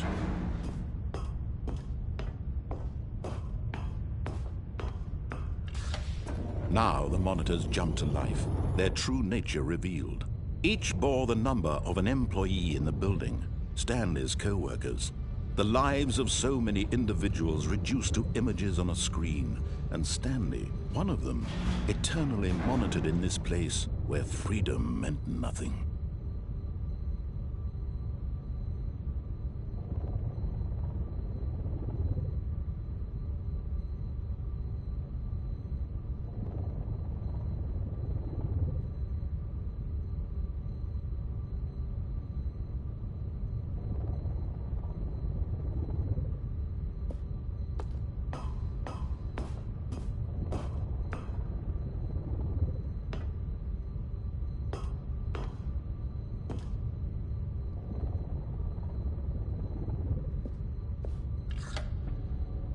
This mind control facility, it was too horrible to believe. It couldn't be true. Had Stanley really been under someone's control all this time? Was this the only reason he was happy with his boring job? That his emotions had been manipulated to accept it blindly? No, he refused to believe it. He couldn't accept it. His own life in someone else's control? Never! It was unthinkable, wasn't it? Was it even possible? Had he truly spent his entire life utterly blind to the world? But here was the proof, the heart of the operation.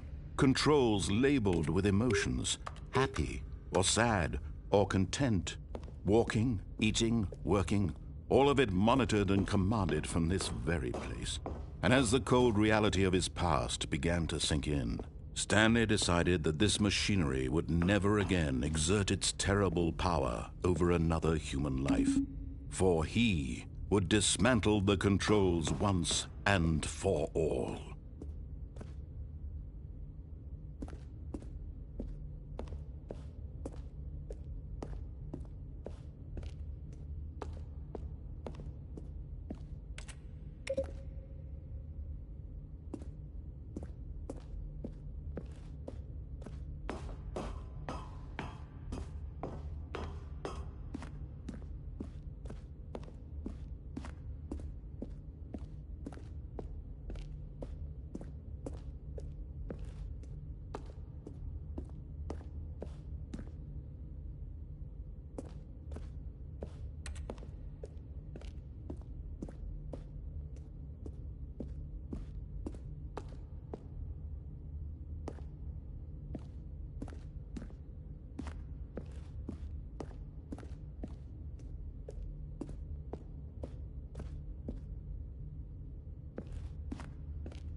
And when at last he found the source of the room's...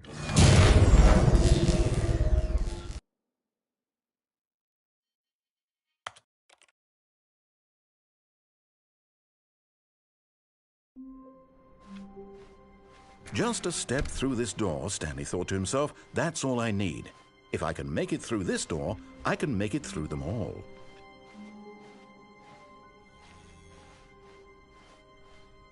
When Stanley came to a set of 2 open doors, he entered the door on his left.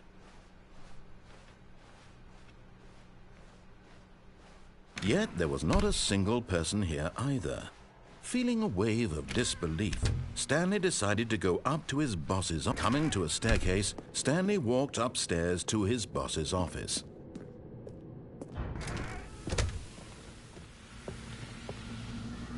Here's the door, just go.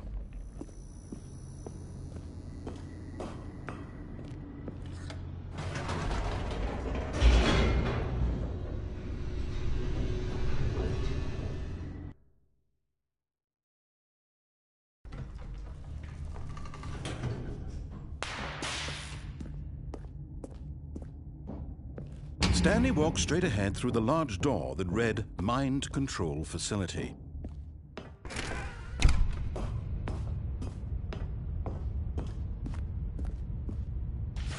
The lights rose on an enormous room packed with television screens. What horrible secret did this place hold? Stanley thought to himself.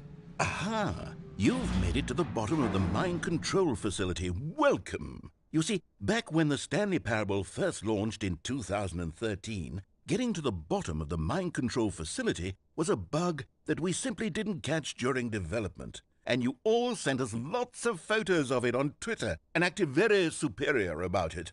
And you're all very, very clever. Good for you. Anyway, when it came time to update the game, we knew that we had to do something about this little goof of ours. So here you go. New content. You can call it the bottom of the mind control room ending, if that enhances your perception of the value of these updates. Isn't that what you crave? New content? Always more content, more, more. And I'm here to give it to you. I'm here to make it seem like we really covered every nook and cranny of the game with secrets and Easter eggs. How about this? We wrote a new piece of music just for this section. You won't hear it anywhere else in the game. It's a secret that's just for you. That's how special you are. We call this track, Good Job You've Made It to the Bottom of the Mind Control Facility. Well done.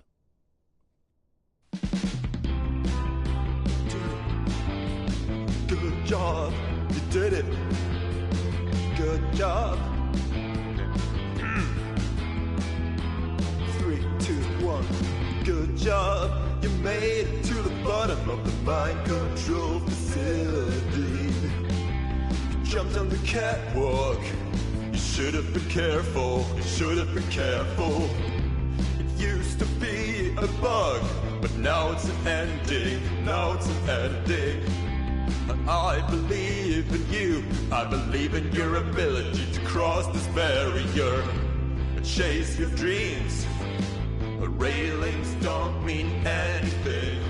Good job, you did it. Good job, you.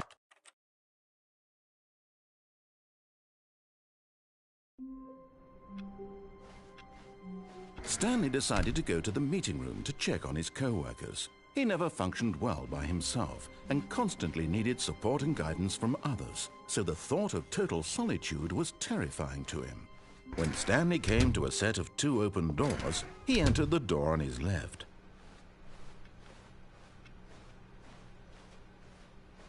Yet there was not a single person here either. Feeling a wave of disbelief, Stanley decided to go up to his boss's office. Coming to a staircase, Stanley walked upstairs to his boss's office.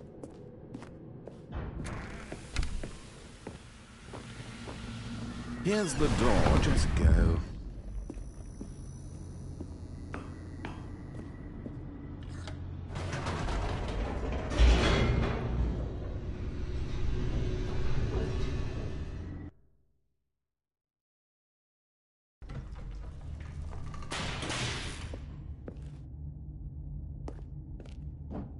Stanley walked straight ahead through the large door that read Mind Control Facility.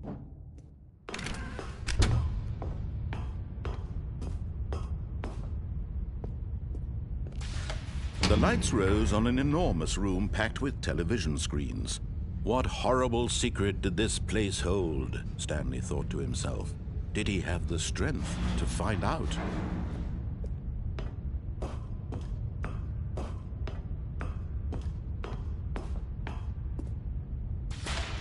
Now the monitors jumped to life, their true nature revealed.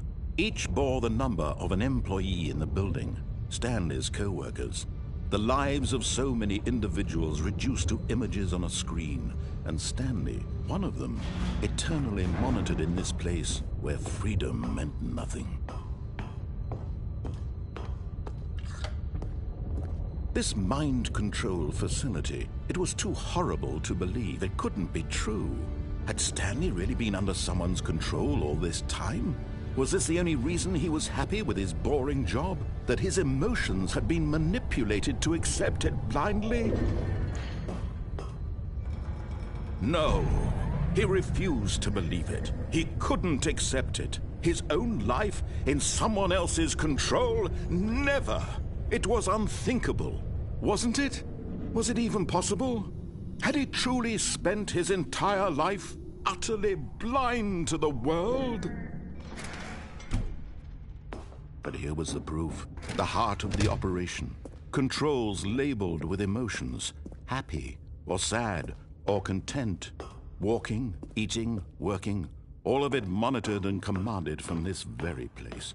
And as the cold reality of his past began to sink in, Stanley decided that this machinery would never again exert its terror. Oh, Stanley, you didn't just activate the controls, did you? After they kept you enslaved all these years, you go and you try to take control of the machine for yourself. Is that what you wanted? Control? Oh, Stanley, I applaud your effort, I really do. But you need to understand, there's only so much that machine can do. You were supposed to let it go. Turn the controls off and leave. If you want to throw my story off track, you're going to have to do much better than that. I'm afraid you don't have nearly the power you think you do. For example, and I believe you'll find this pertinent, Stanley suddenly realized he had just initiated the network's emergency detonation system. In the event that this machine is activated without proper DNA identification, nuclear detonators are said to explode, eliminating the entire complex. How long until detonation then? Let's say, 2 minutes. Ah, now this is making things a little more fun, isn't it, Stanley? It's your time to shine. You are the star. It's your story now. Shape it to your heart's desires.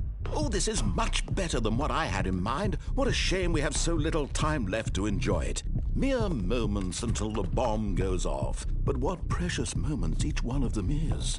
More time to talk about you, about me, where we're going, what all this means. I barely know where to start. What's that? You'd like to know where your co-workers are? A moment of solace before you're obliterated? All right, I'm in a good mood. You're gonna die anyway. I'll tell you exactly what happened to them. I erased them. I turned off the machine. I set you free. Of course, that was merely in this instance of the story. Sometimes when I tell it, I simply let you sit there in your office forever, pushing buttons endlessly and then dying alone.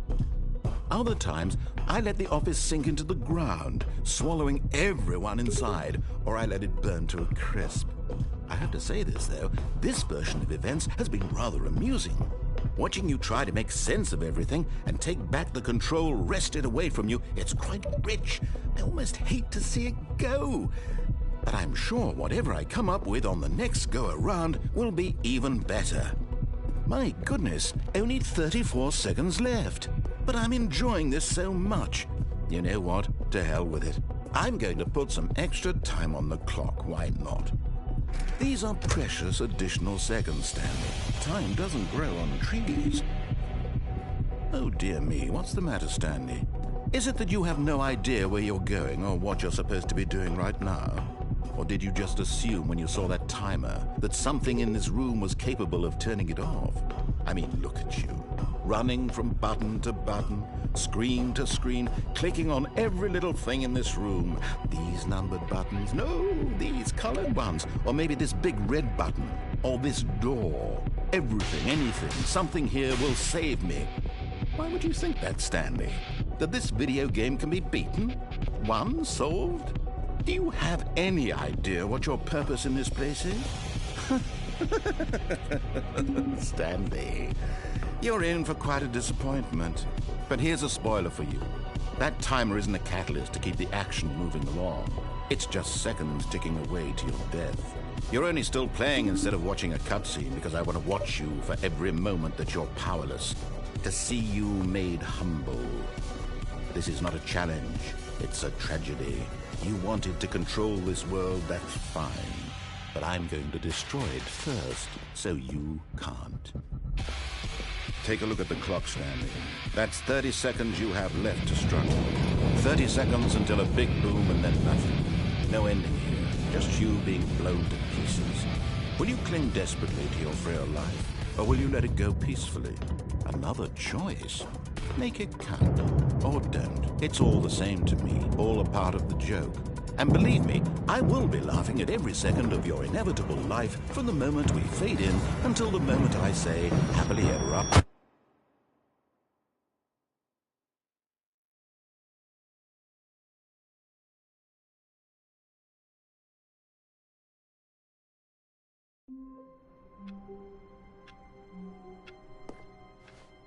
All of his co-workers were gone. What could it mean? Stanley decided to go to the meeting room. Perhaps he had simply missed a memo. Oh, good. You notice my sign. Yes, I have something very exciting to show you.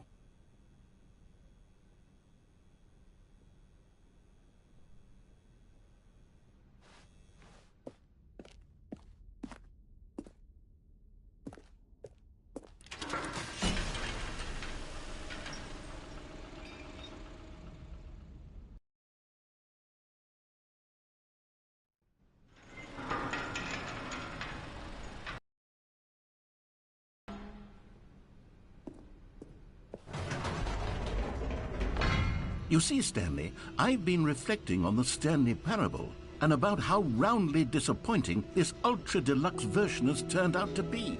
The original Stanley Parable was a landmark, and any new content for it should live up to that legacy. So forget this ultra-deluxe nonsense. I say we take it one step even further. Which is why I'm very proud to announce for the first time ever, the Stanley Parable 2.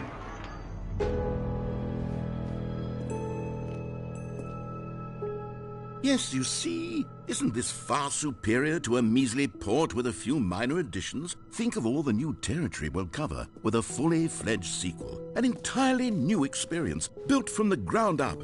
Why, there are so many possibilities. It could go in so many different directions. This is what fans have truly been asking for.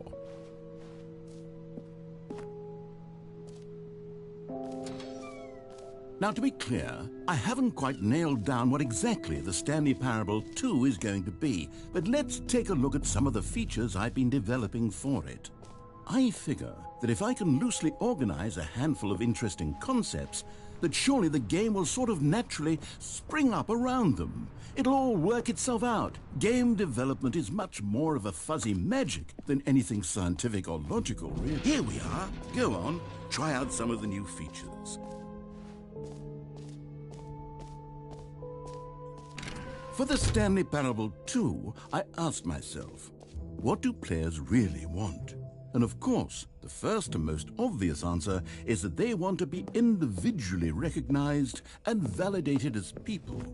So with that in mind, my first addition to the game is this. Sorry, I should have clarified. Right now, the button only says the name Jim. But of course, in the final game, this button will say your name, whatever name that is. Here. Let's have you role-play as Jim to really simulate the full experience of this feature. Just play along. I promise you'll love it. Okay, here we go. Let's take a deep breath, clear your mind, forget whoever you are, and simply become a person named Jim. I want you to... Jim! Whoa, hold on. I wasn't finished setting up the backstory. If you don't properly roleplay as Jim, then you'll never understand the impact of this button. Otherwise, it's just a stupid button that says somebody else's name. Okay, we're doing it again, and this time let me finish first. Now, allow yourself to become Jim. Imagine yourself driving to work as Jim, playing frisbee on the weekends as Jim, staying up all night for a popcorn and horror movie sleepover as Jim, developing a crippling substance addiction as Jim, rediscovering yourself through fringe religious groups as Jim, and finally dying a slow death at an old age surrounded by members of your cult as Jim. Do you feel it in your soul? Are you really, truly Jim right now? If so, then please step forward and press the button. Jim. Yes, you see? What a thrill, what a rush. That was you. The button described you. Do it again, do it again.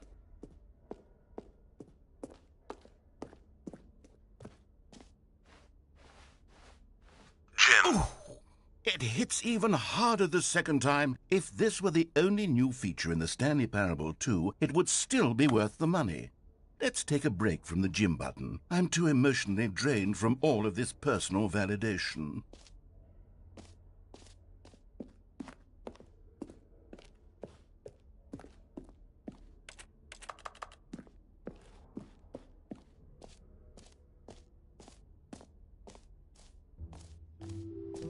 I suppose I could allow only people named Jim to play the Stanley Parable 2. That would actually save me the work of finishing this feature.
Calling it the Stanley Parable 2 is just so much catchier than Ultra Deluxe, don't you think? Ultra Deluxe? What does it even mean? But the Stanley Parable 2, now that's an artistic statement right there.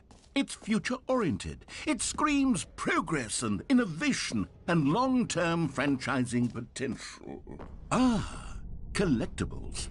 Now it's a real video game. In the Stanley Parable 2, you'll run around gathering up these miniature Stanley figurines. And what's truly innovative is that there will be no reward for collecting all of them.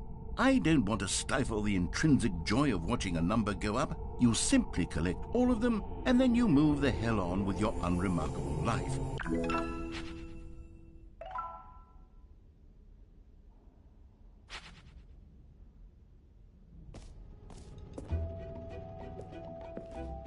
God, it really is the worst when you collect everything in a video game and then they give you a big fancy reward for it. Absolutely tragic.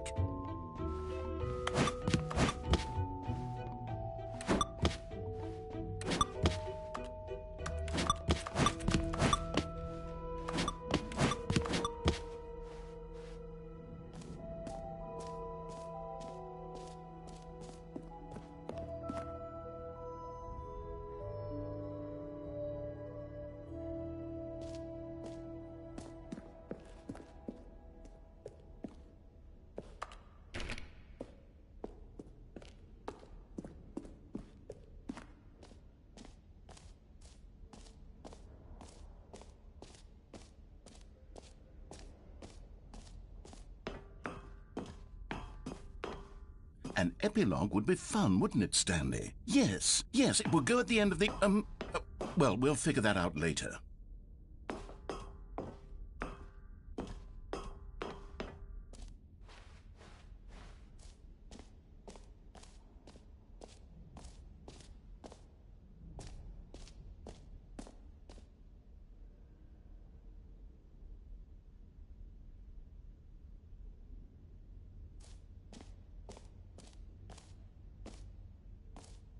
Okay, I'll be honest, I haven't yet decided on this one.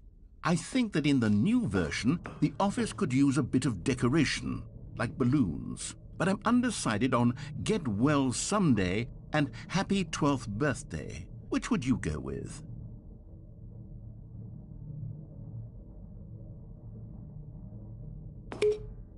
You know, sometimes when you solicit another person's opinion, it makes you realize that you knew which one you actually really wanted all along. Happy 12th birthday, step-niece, it is.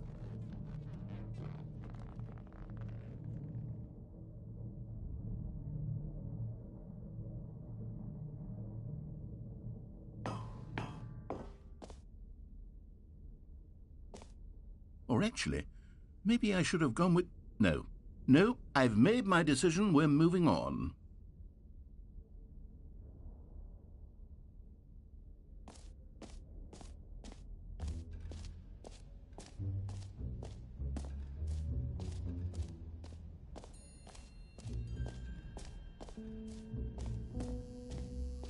Now, here's something special. You remember that broken test trophy that got left in the game on accident? Well, I'm developing a technology to simply give you the trophy. Yes, you see, you'll come to this lever, and when you pull it, the trophy will be given. Okay, perhaps I should have clarified.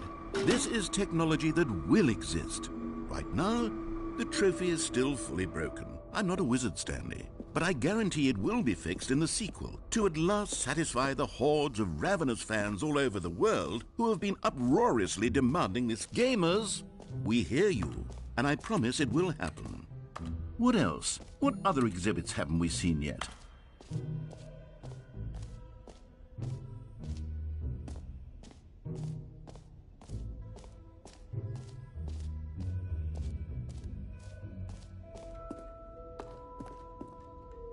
A common complaint of the Stanley Parable was that it was confusing and paradoxical, that it engendered a chaotic sense of reckless despair in those who played it. Well, I'm happy to say that after much consideration, I've engineered a clever solution to this fundamental problem with the game. It's the Stanley Parable Reassurance Bucket. You see, Stanley, anytime you're holding the bucket, a sense of calm and ease will fill your mind and your heart. It's true. As long as you hold on to the bucket, the many disorienting contradictions of the Stanley Parable will feel perfectly normal and perhaps even comforting. You may even come to long for the gentle embrace of jarring cognitive dissonance while the bucket is in your arms. And to be honest, it's a much more convenient solution for me than actually redesigning the game to be less uncomfortable. Can you imagine what a pain in the ass that would be? Yes, the bucket is the perfect solution. Come on, give it a try.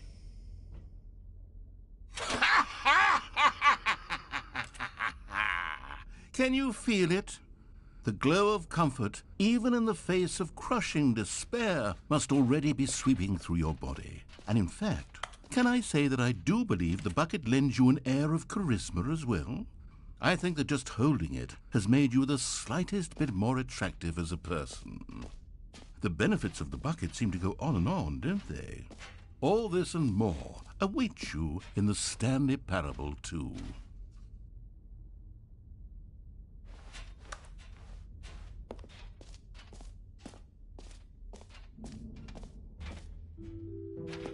Does anyone give out awards for most enjoyable bucket in a video game? That really should be an award if it isn't already.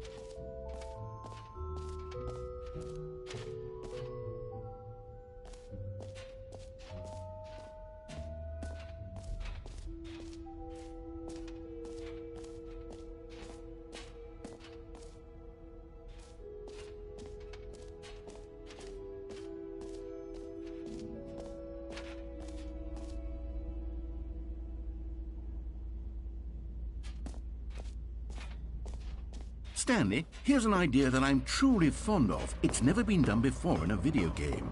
This is, in fact, a hole that you can fall down forever. That's right. Infinite falling.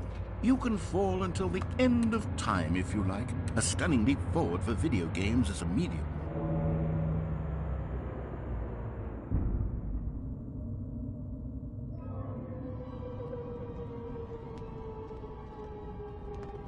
You see, isn't it wonderful? One of my more ingenious concoctions, if I do say so. Now then, since you've gotten to see the infinite hole, you can press the teleport button to pop back up to the top, and we can continue onward. Now, I don't mean to be a bummer, but I do recommend you use the teleport button to go back to the top. Maybe do it on the sooner rather than later spectrum of things.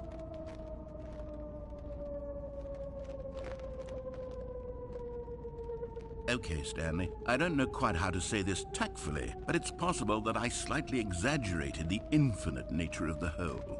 Is it a very, very deep hole? To be certain it is. It's an extremely deep hole. I don't want anyone to say that it isn't an astonishingly deep hole. It is. Is it infinite? Well, that sort of depends on your definition of infinity. From one perspective, the infinite is merely philosophical in nature. It's more of a... Okay, well, good for you. You found the bottom of the hole. You found me out, Stanley. I'm a liar and a cheat, and you're so clever. Look, I think the issue here is just that you're unusually fascinated by falling. What normal person actually wants to fall infinitely? I figured the hole was as deep as anyone would actually need. Don't you put this on me. Maybe you're the problem. Look, things got a little heated there. I think we both said some things we didn't mean. Why don't we just put all this behind us and agree to just call the hole mostly infinite? If that works for you, then go ahead and press the teleport button to warp up to the top of the hole and we can move on. I'll just be up here when you're ready.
Great. Now, I'm very excited to show you even more of my ideas for the sequel.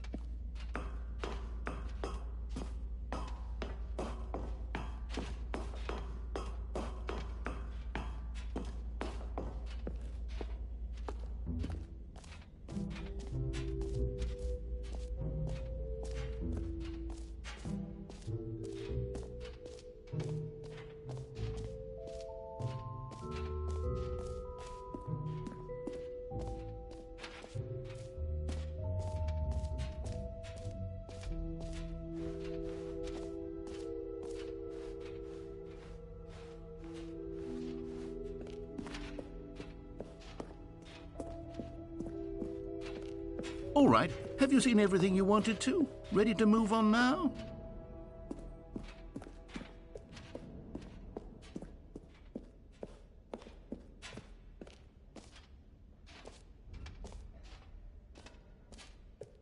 So, Stanley, what do you think?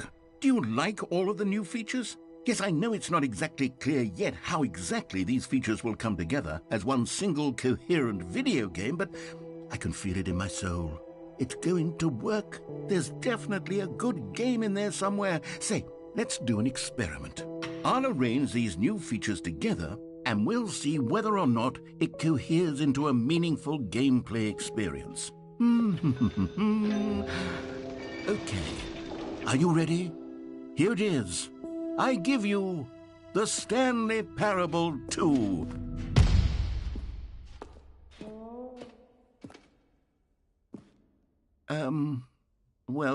I mean, there's potential here, right? It's sort of... Okay, never mind.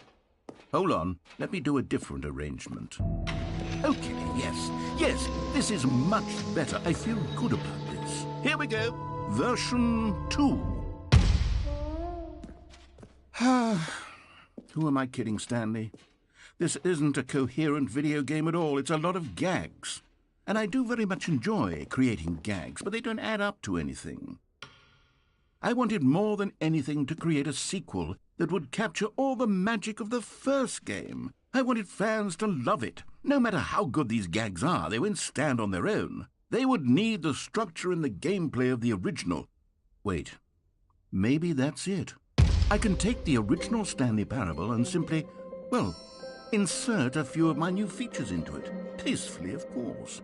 With respect. With care for the vision and integrity of the original game. Would it possibly work? I suppose it could. But it would need a really, really tremendous title screen. A title screen that says with bold and uncompromising conviction, "This is the Stanley Parable 2. Let me see if I can whip something up. All right, perfect. Go ahead. Take a look.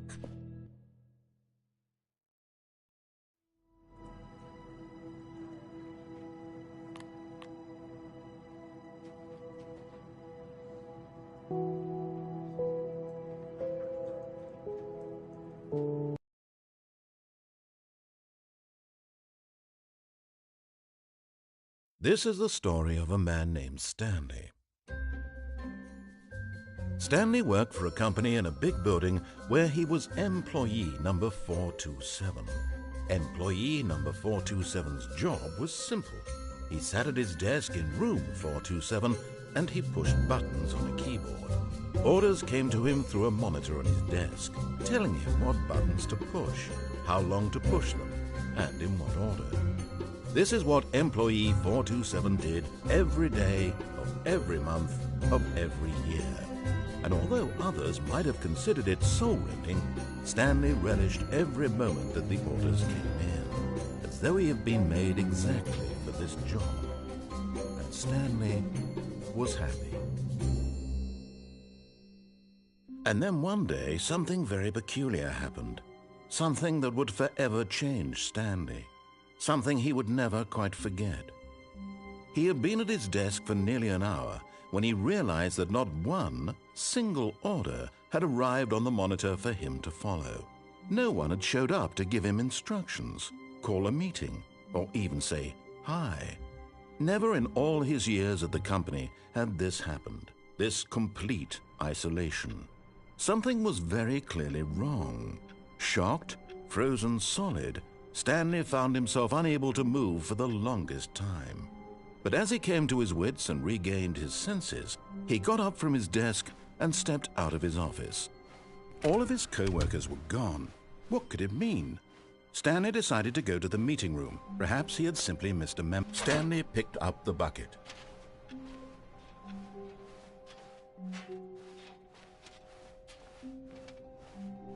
Stanley clutched the bucket tightly to his chest and entered the door on his left. This was not the correct way to the meeting room, but Stanley had felt the bucket calling to him, telling him that the employee lounge was simply the place to be. And here it was. Had the bucket turned out to be correct? Was it? No, never mind. The bucket was wrong. Stanley took the door on his left to go back, and so the two of them detoured through the maintenance section and walked straight ahead to the opposite door.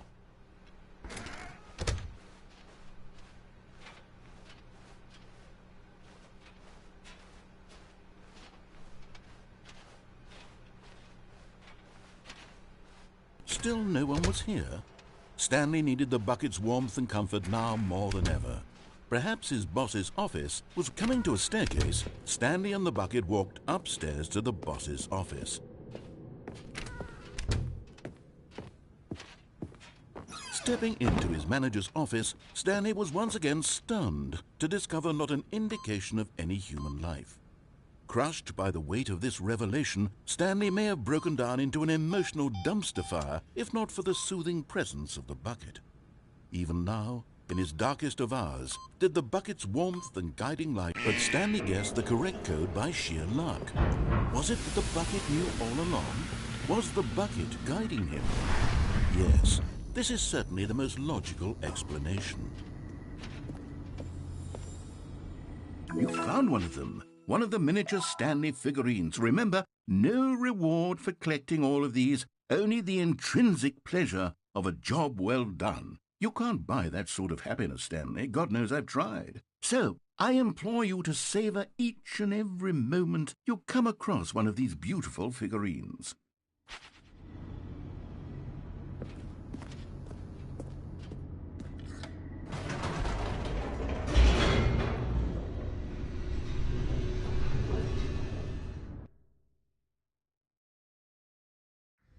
The elevator raced downward, plummeting towards an unknown fate. It would be all Stanley could do to keep himself together, if not for the bucket. Soothing him, comforting him, reassuring that in this darkest moment of uncertainty, he would be all right. The bucket is here for you, Stanley. Everything will be fine. Stanley and the bucket walked straight ahead through the large door that read, Mind Control Facility.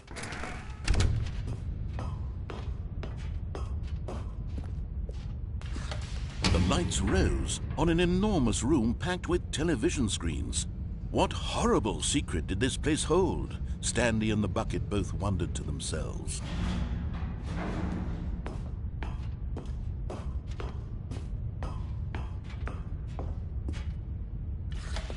The monitors jumped to life, and Stanley nearly dropped the bucket in shock. Everyone in the office was being videotaped, monitored like guinea pigs. The bucket had never seen anything like this, and it very nearly burst into tears as Stanley cradled it gently, reassuring it that everything would be fine.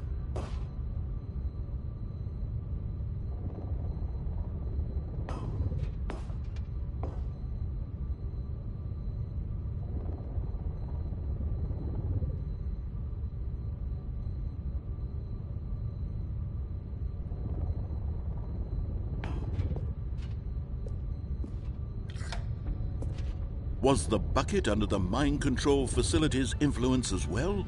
Had the bucket been told to do things it didn't wish to do? What kinds of things does a bucket want to do or not want to do in the first place? These questions raced furiously in Stanley's feeble mind.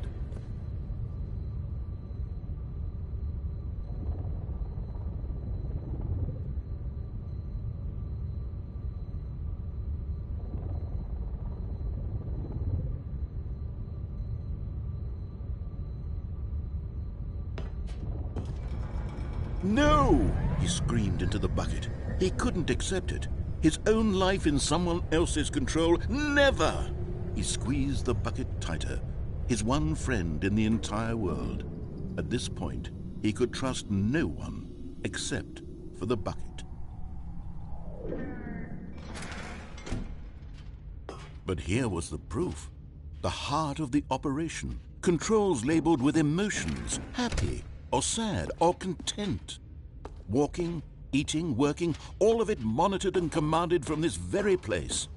And as the cold reality of his past began to sink in, Stanley decided that this machinery would never again exert its terrible power over another human life. For he and the bucket would dismantle the controls for good. Two best friends.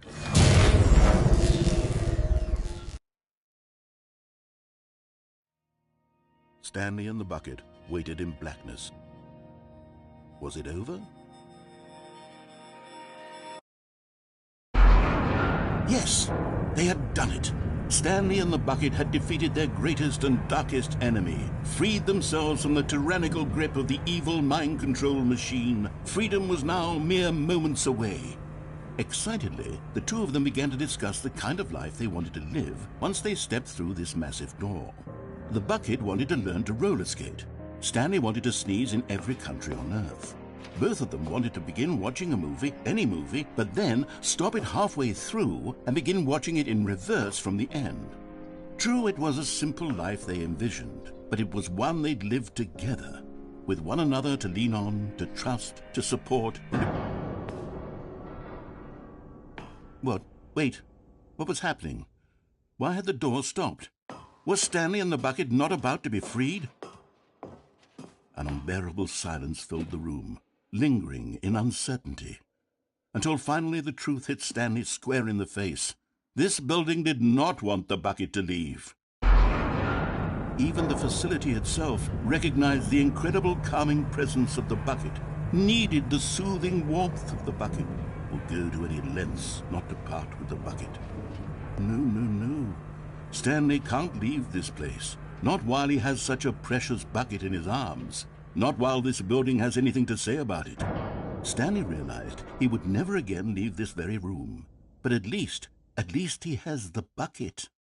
To be trapped eternally in darkness isn't really so bad, Stanley thought to himself. As long as I have my bucket with me, right? I'll be okay, won't I? Stanley gulped. Very soon now, he was about to find out.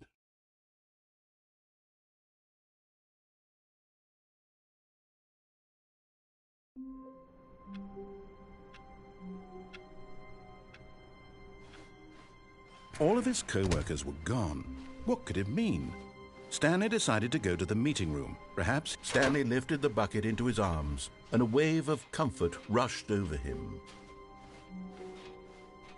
Stanley clutched the bucket tightly to his chest and entered the door on his left.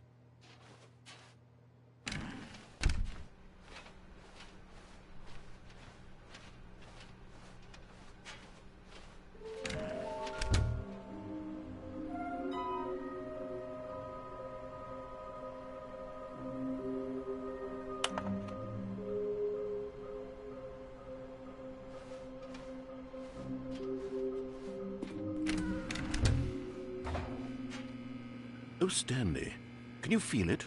The broom closet. It wants the bucket. You can feel that, can't you? The aura of jealousy? It's as clear as day. This broom closet believes it deserves the bucket. I can really feel it now. It's a bucket. It belongs in a broom closet. That's what the broom closet is trying to say here. It's supposed to go with the other cleaning supplies. Good for you, Stanley. Don't give in. Don't hand over the bucket. I know how hard it must be, given the pressure that the broom closet is putting on your shoulders right now, but you have to be strong. This is your bucket.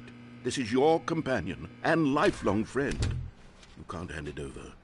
Coming to a staircase, Stanley and the bucket walked upstairs to the boss's office. But Stanley just couldn't do it. He considered the possibility of facing his boss, admitting he had left his post during work hours. He might be fired for that. And in such a competitive economy, why had he taken that risk? All because he believed everyone had vanished? His boss would think he was crazy.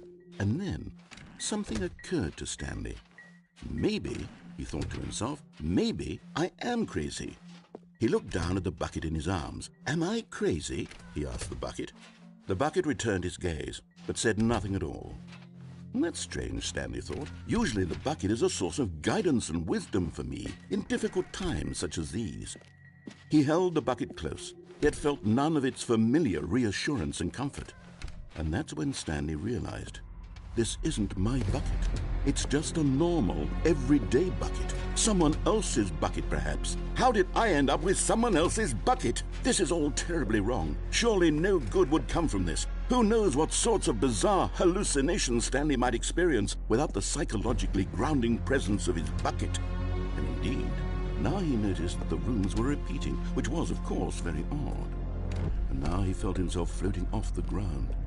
Oh, gracious, he exclaimed. Without my bucket, I've gone truly mad. Where is it? I must find it. Far off in the distance now, he heard it, calling to him. Stanley! Stanley, it's me! The bucket. Could it truly be? He rushed forward from room to room, passing by one bucket after the next. None of them were his. None of them were his special bucket. Come to me, Stanley. Find me. He had to find the bucket. He had to return to his old friend. It was the only way to truly restore his sanity. And then suddenly, he froze dead in his tracks. He knew where the voice of the bucket had been coming from. The real bucket was inside of him all along. It was incredibly painful. Stanley doubled over in agony and blacked out.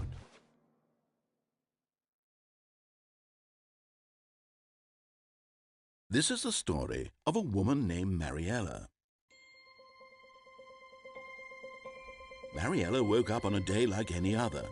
She arose, got dressed, picked up her bucket of comfort and security, and walked to her place of work. But on this particular day, her walk was interrupted by the body of a man who had stumbled through town, talking and screaming to himself, and then collapsed dead on the sidewalk. Right away, she knew what the problem was. This man had no bucket. Of course he'd gone mad, ranting and raving about a narrator describing all of his actions and how everything is predetermined and free will is an illusion and it's all just a video game. It could all have been prevented if only he'd taken his bucket with him. Perhaps he didn't even realize he'd forgotten his bucket at home in the first place. How cruel the world can be, Marietta thought, and she hugged her own bucket even tighter. But of course, she had no time for this. There were a myriad of confusing problems she would soon have to confront at work, for which her bucket would provide absolute guidance and total clarity on everything. Heck yes, she thought to herself, my life kicks ass. And she backflipped all the way to work.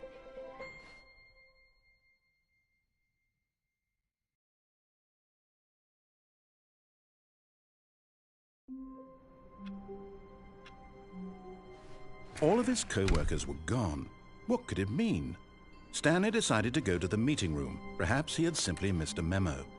The confusion and the chaos all seemed to melt away. Stanley clutched the bucket tightly to his chest and entered the door on his left.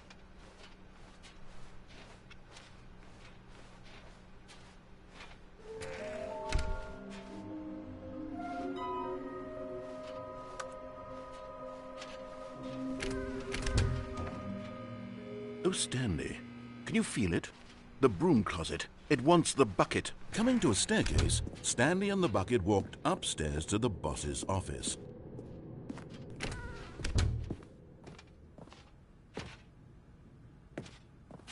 Stepping into his manager's office, Stanley was once again stunned to discover not an indication of any human life. Crushed by the weight of this revelation, but Stanley guessed the correct code by sheer luck. Was it that the bucket knew all along? Was the bucket guiding him? Yes, this is certainly the most logical explanation.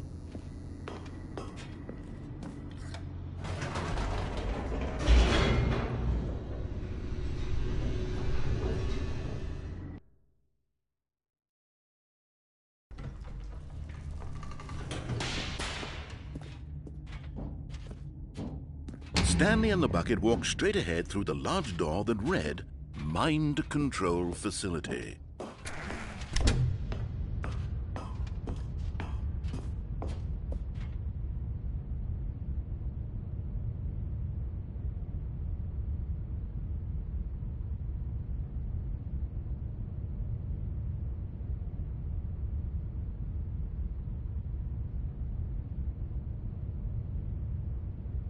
Not said that word, no. Colbert.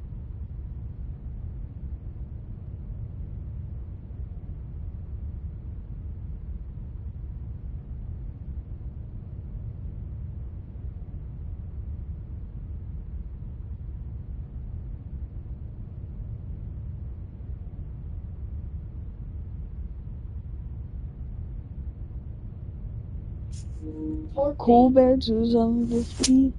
Out.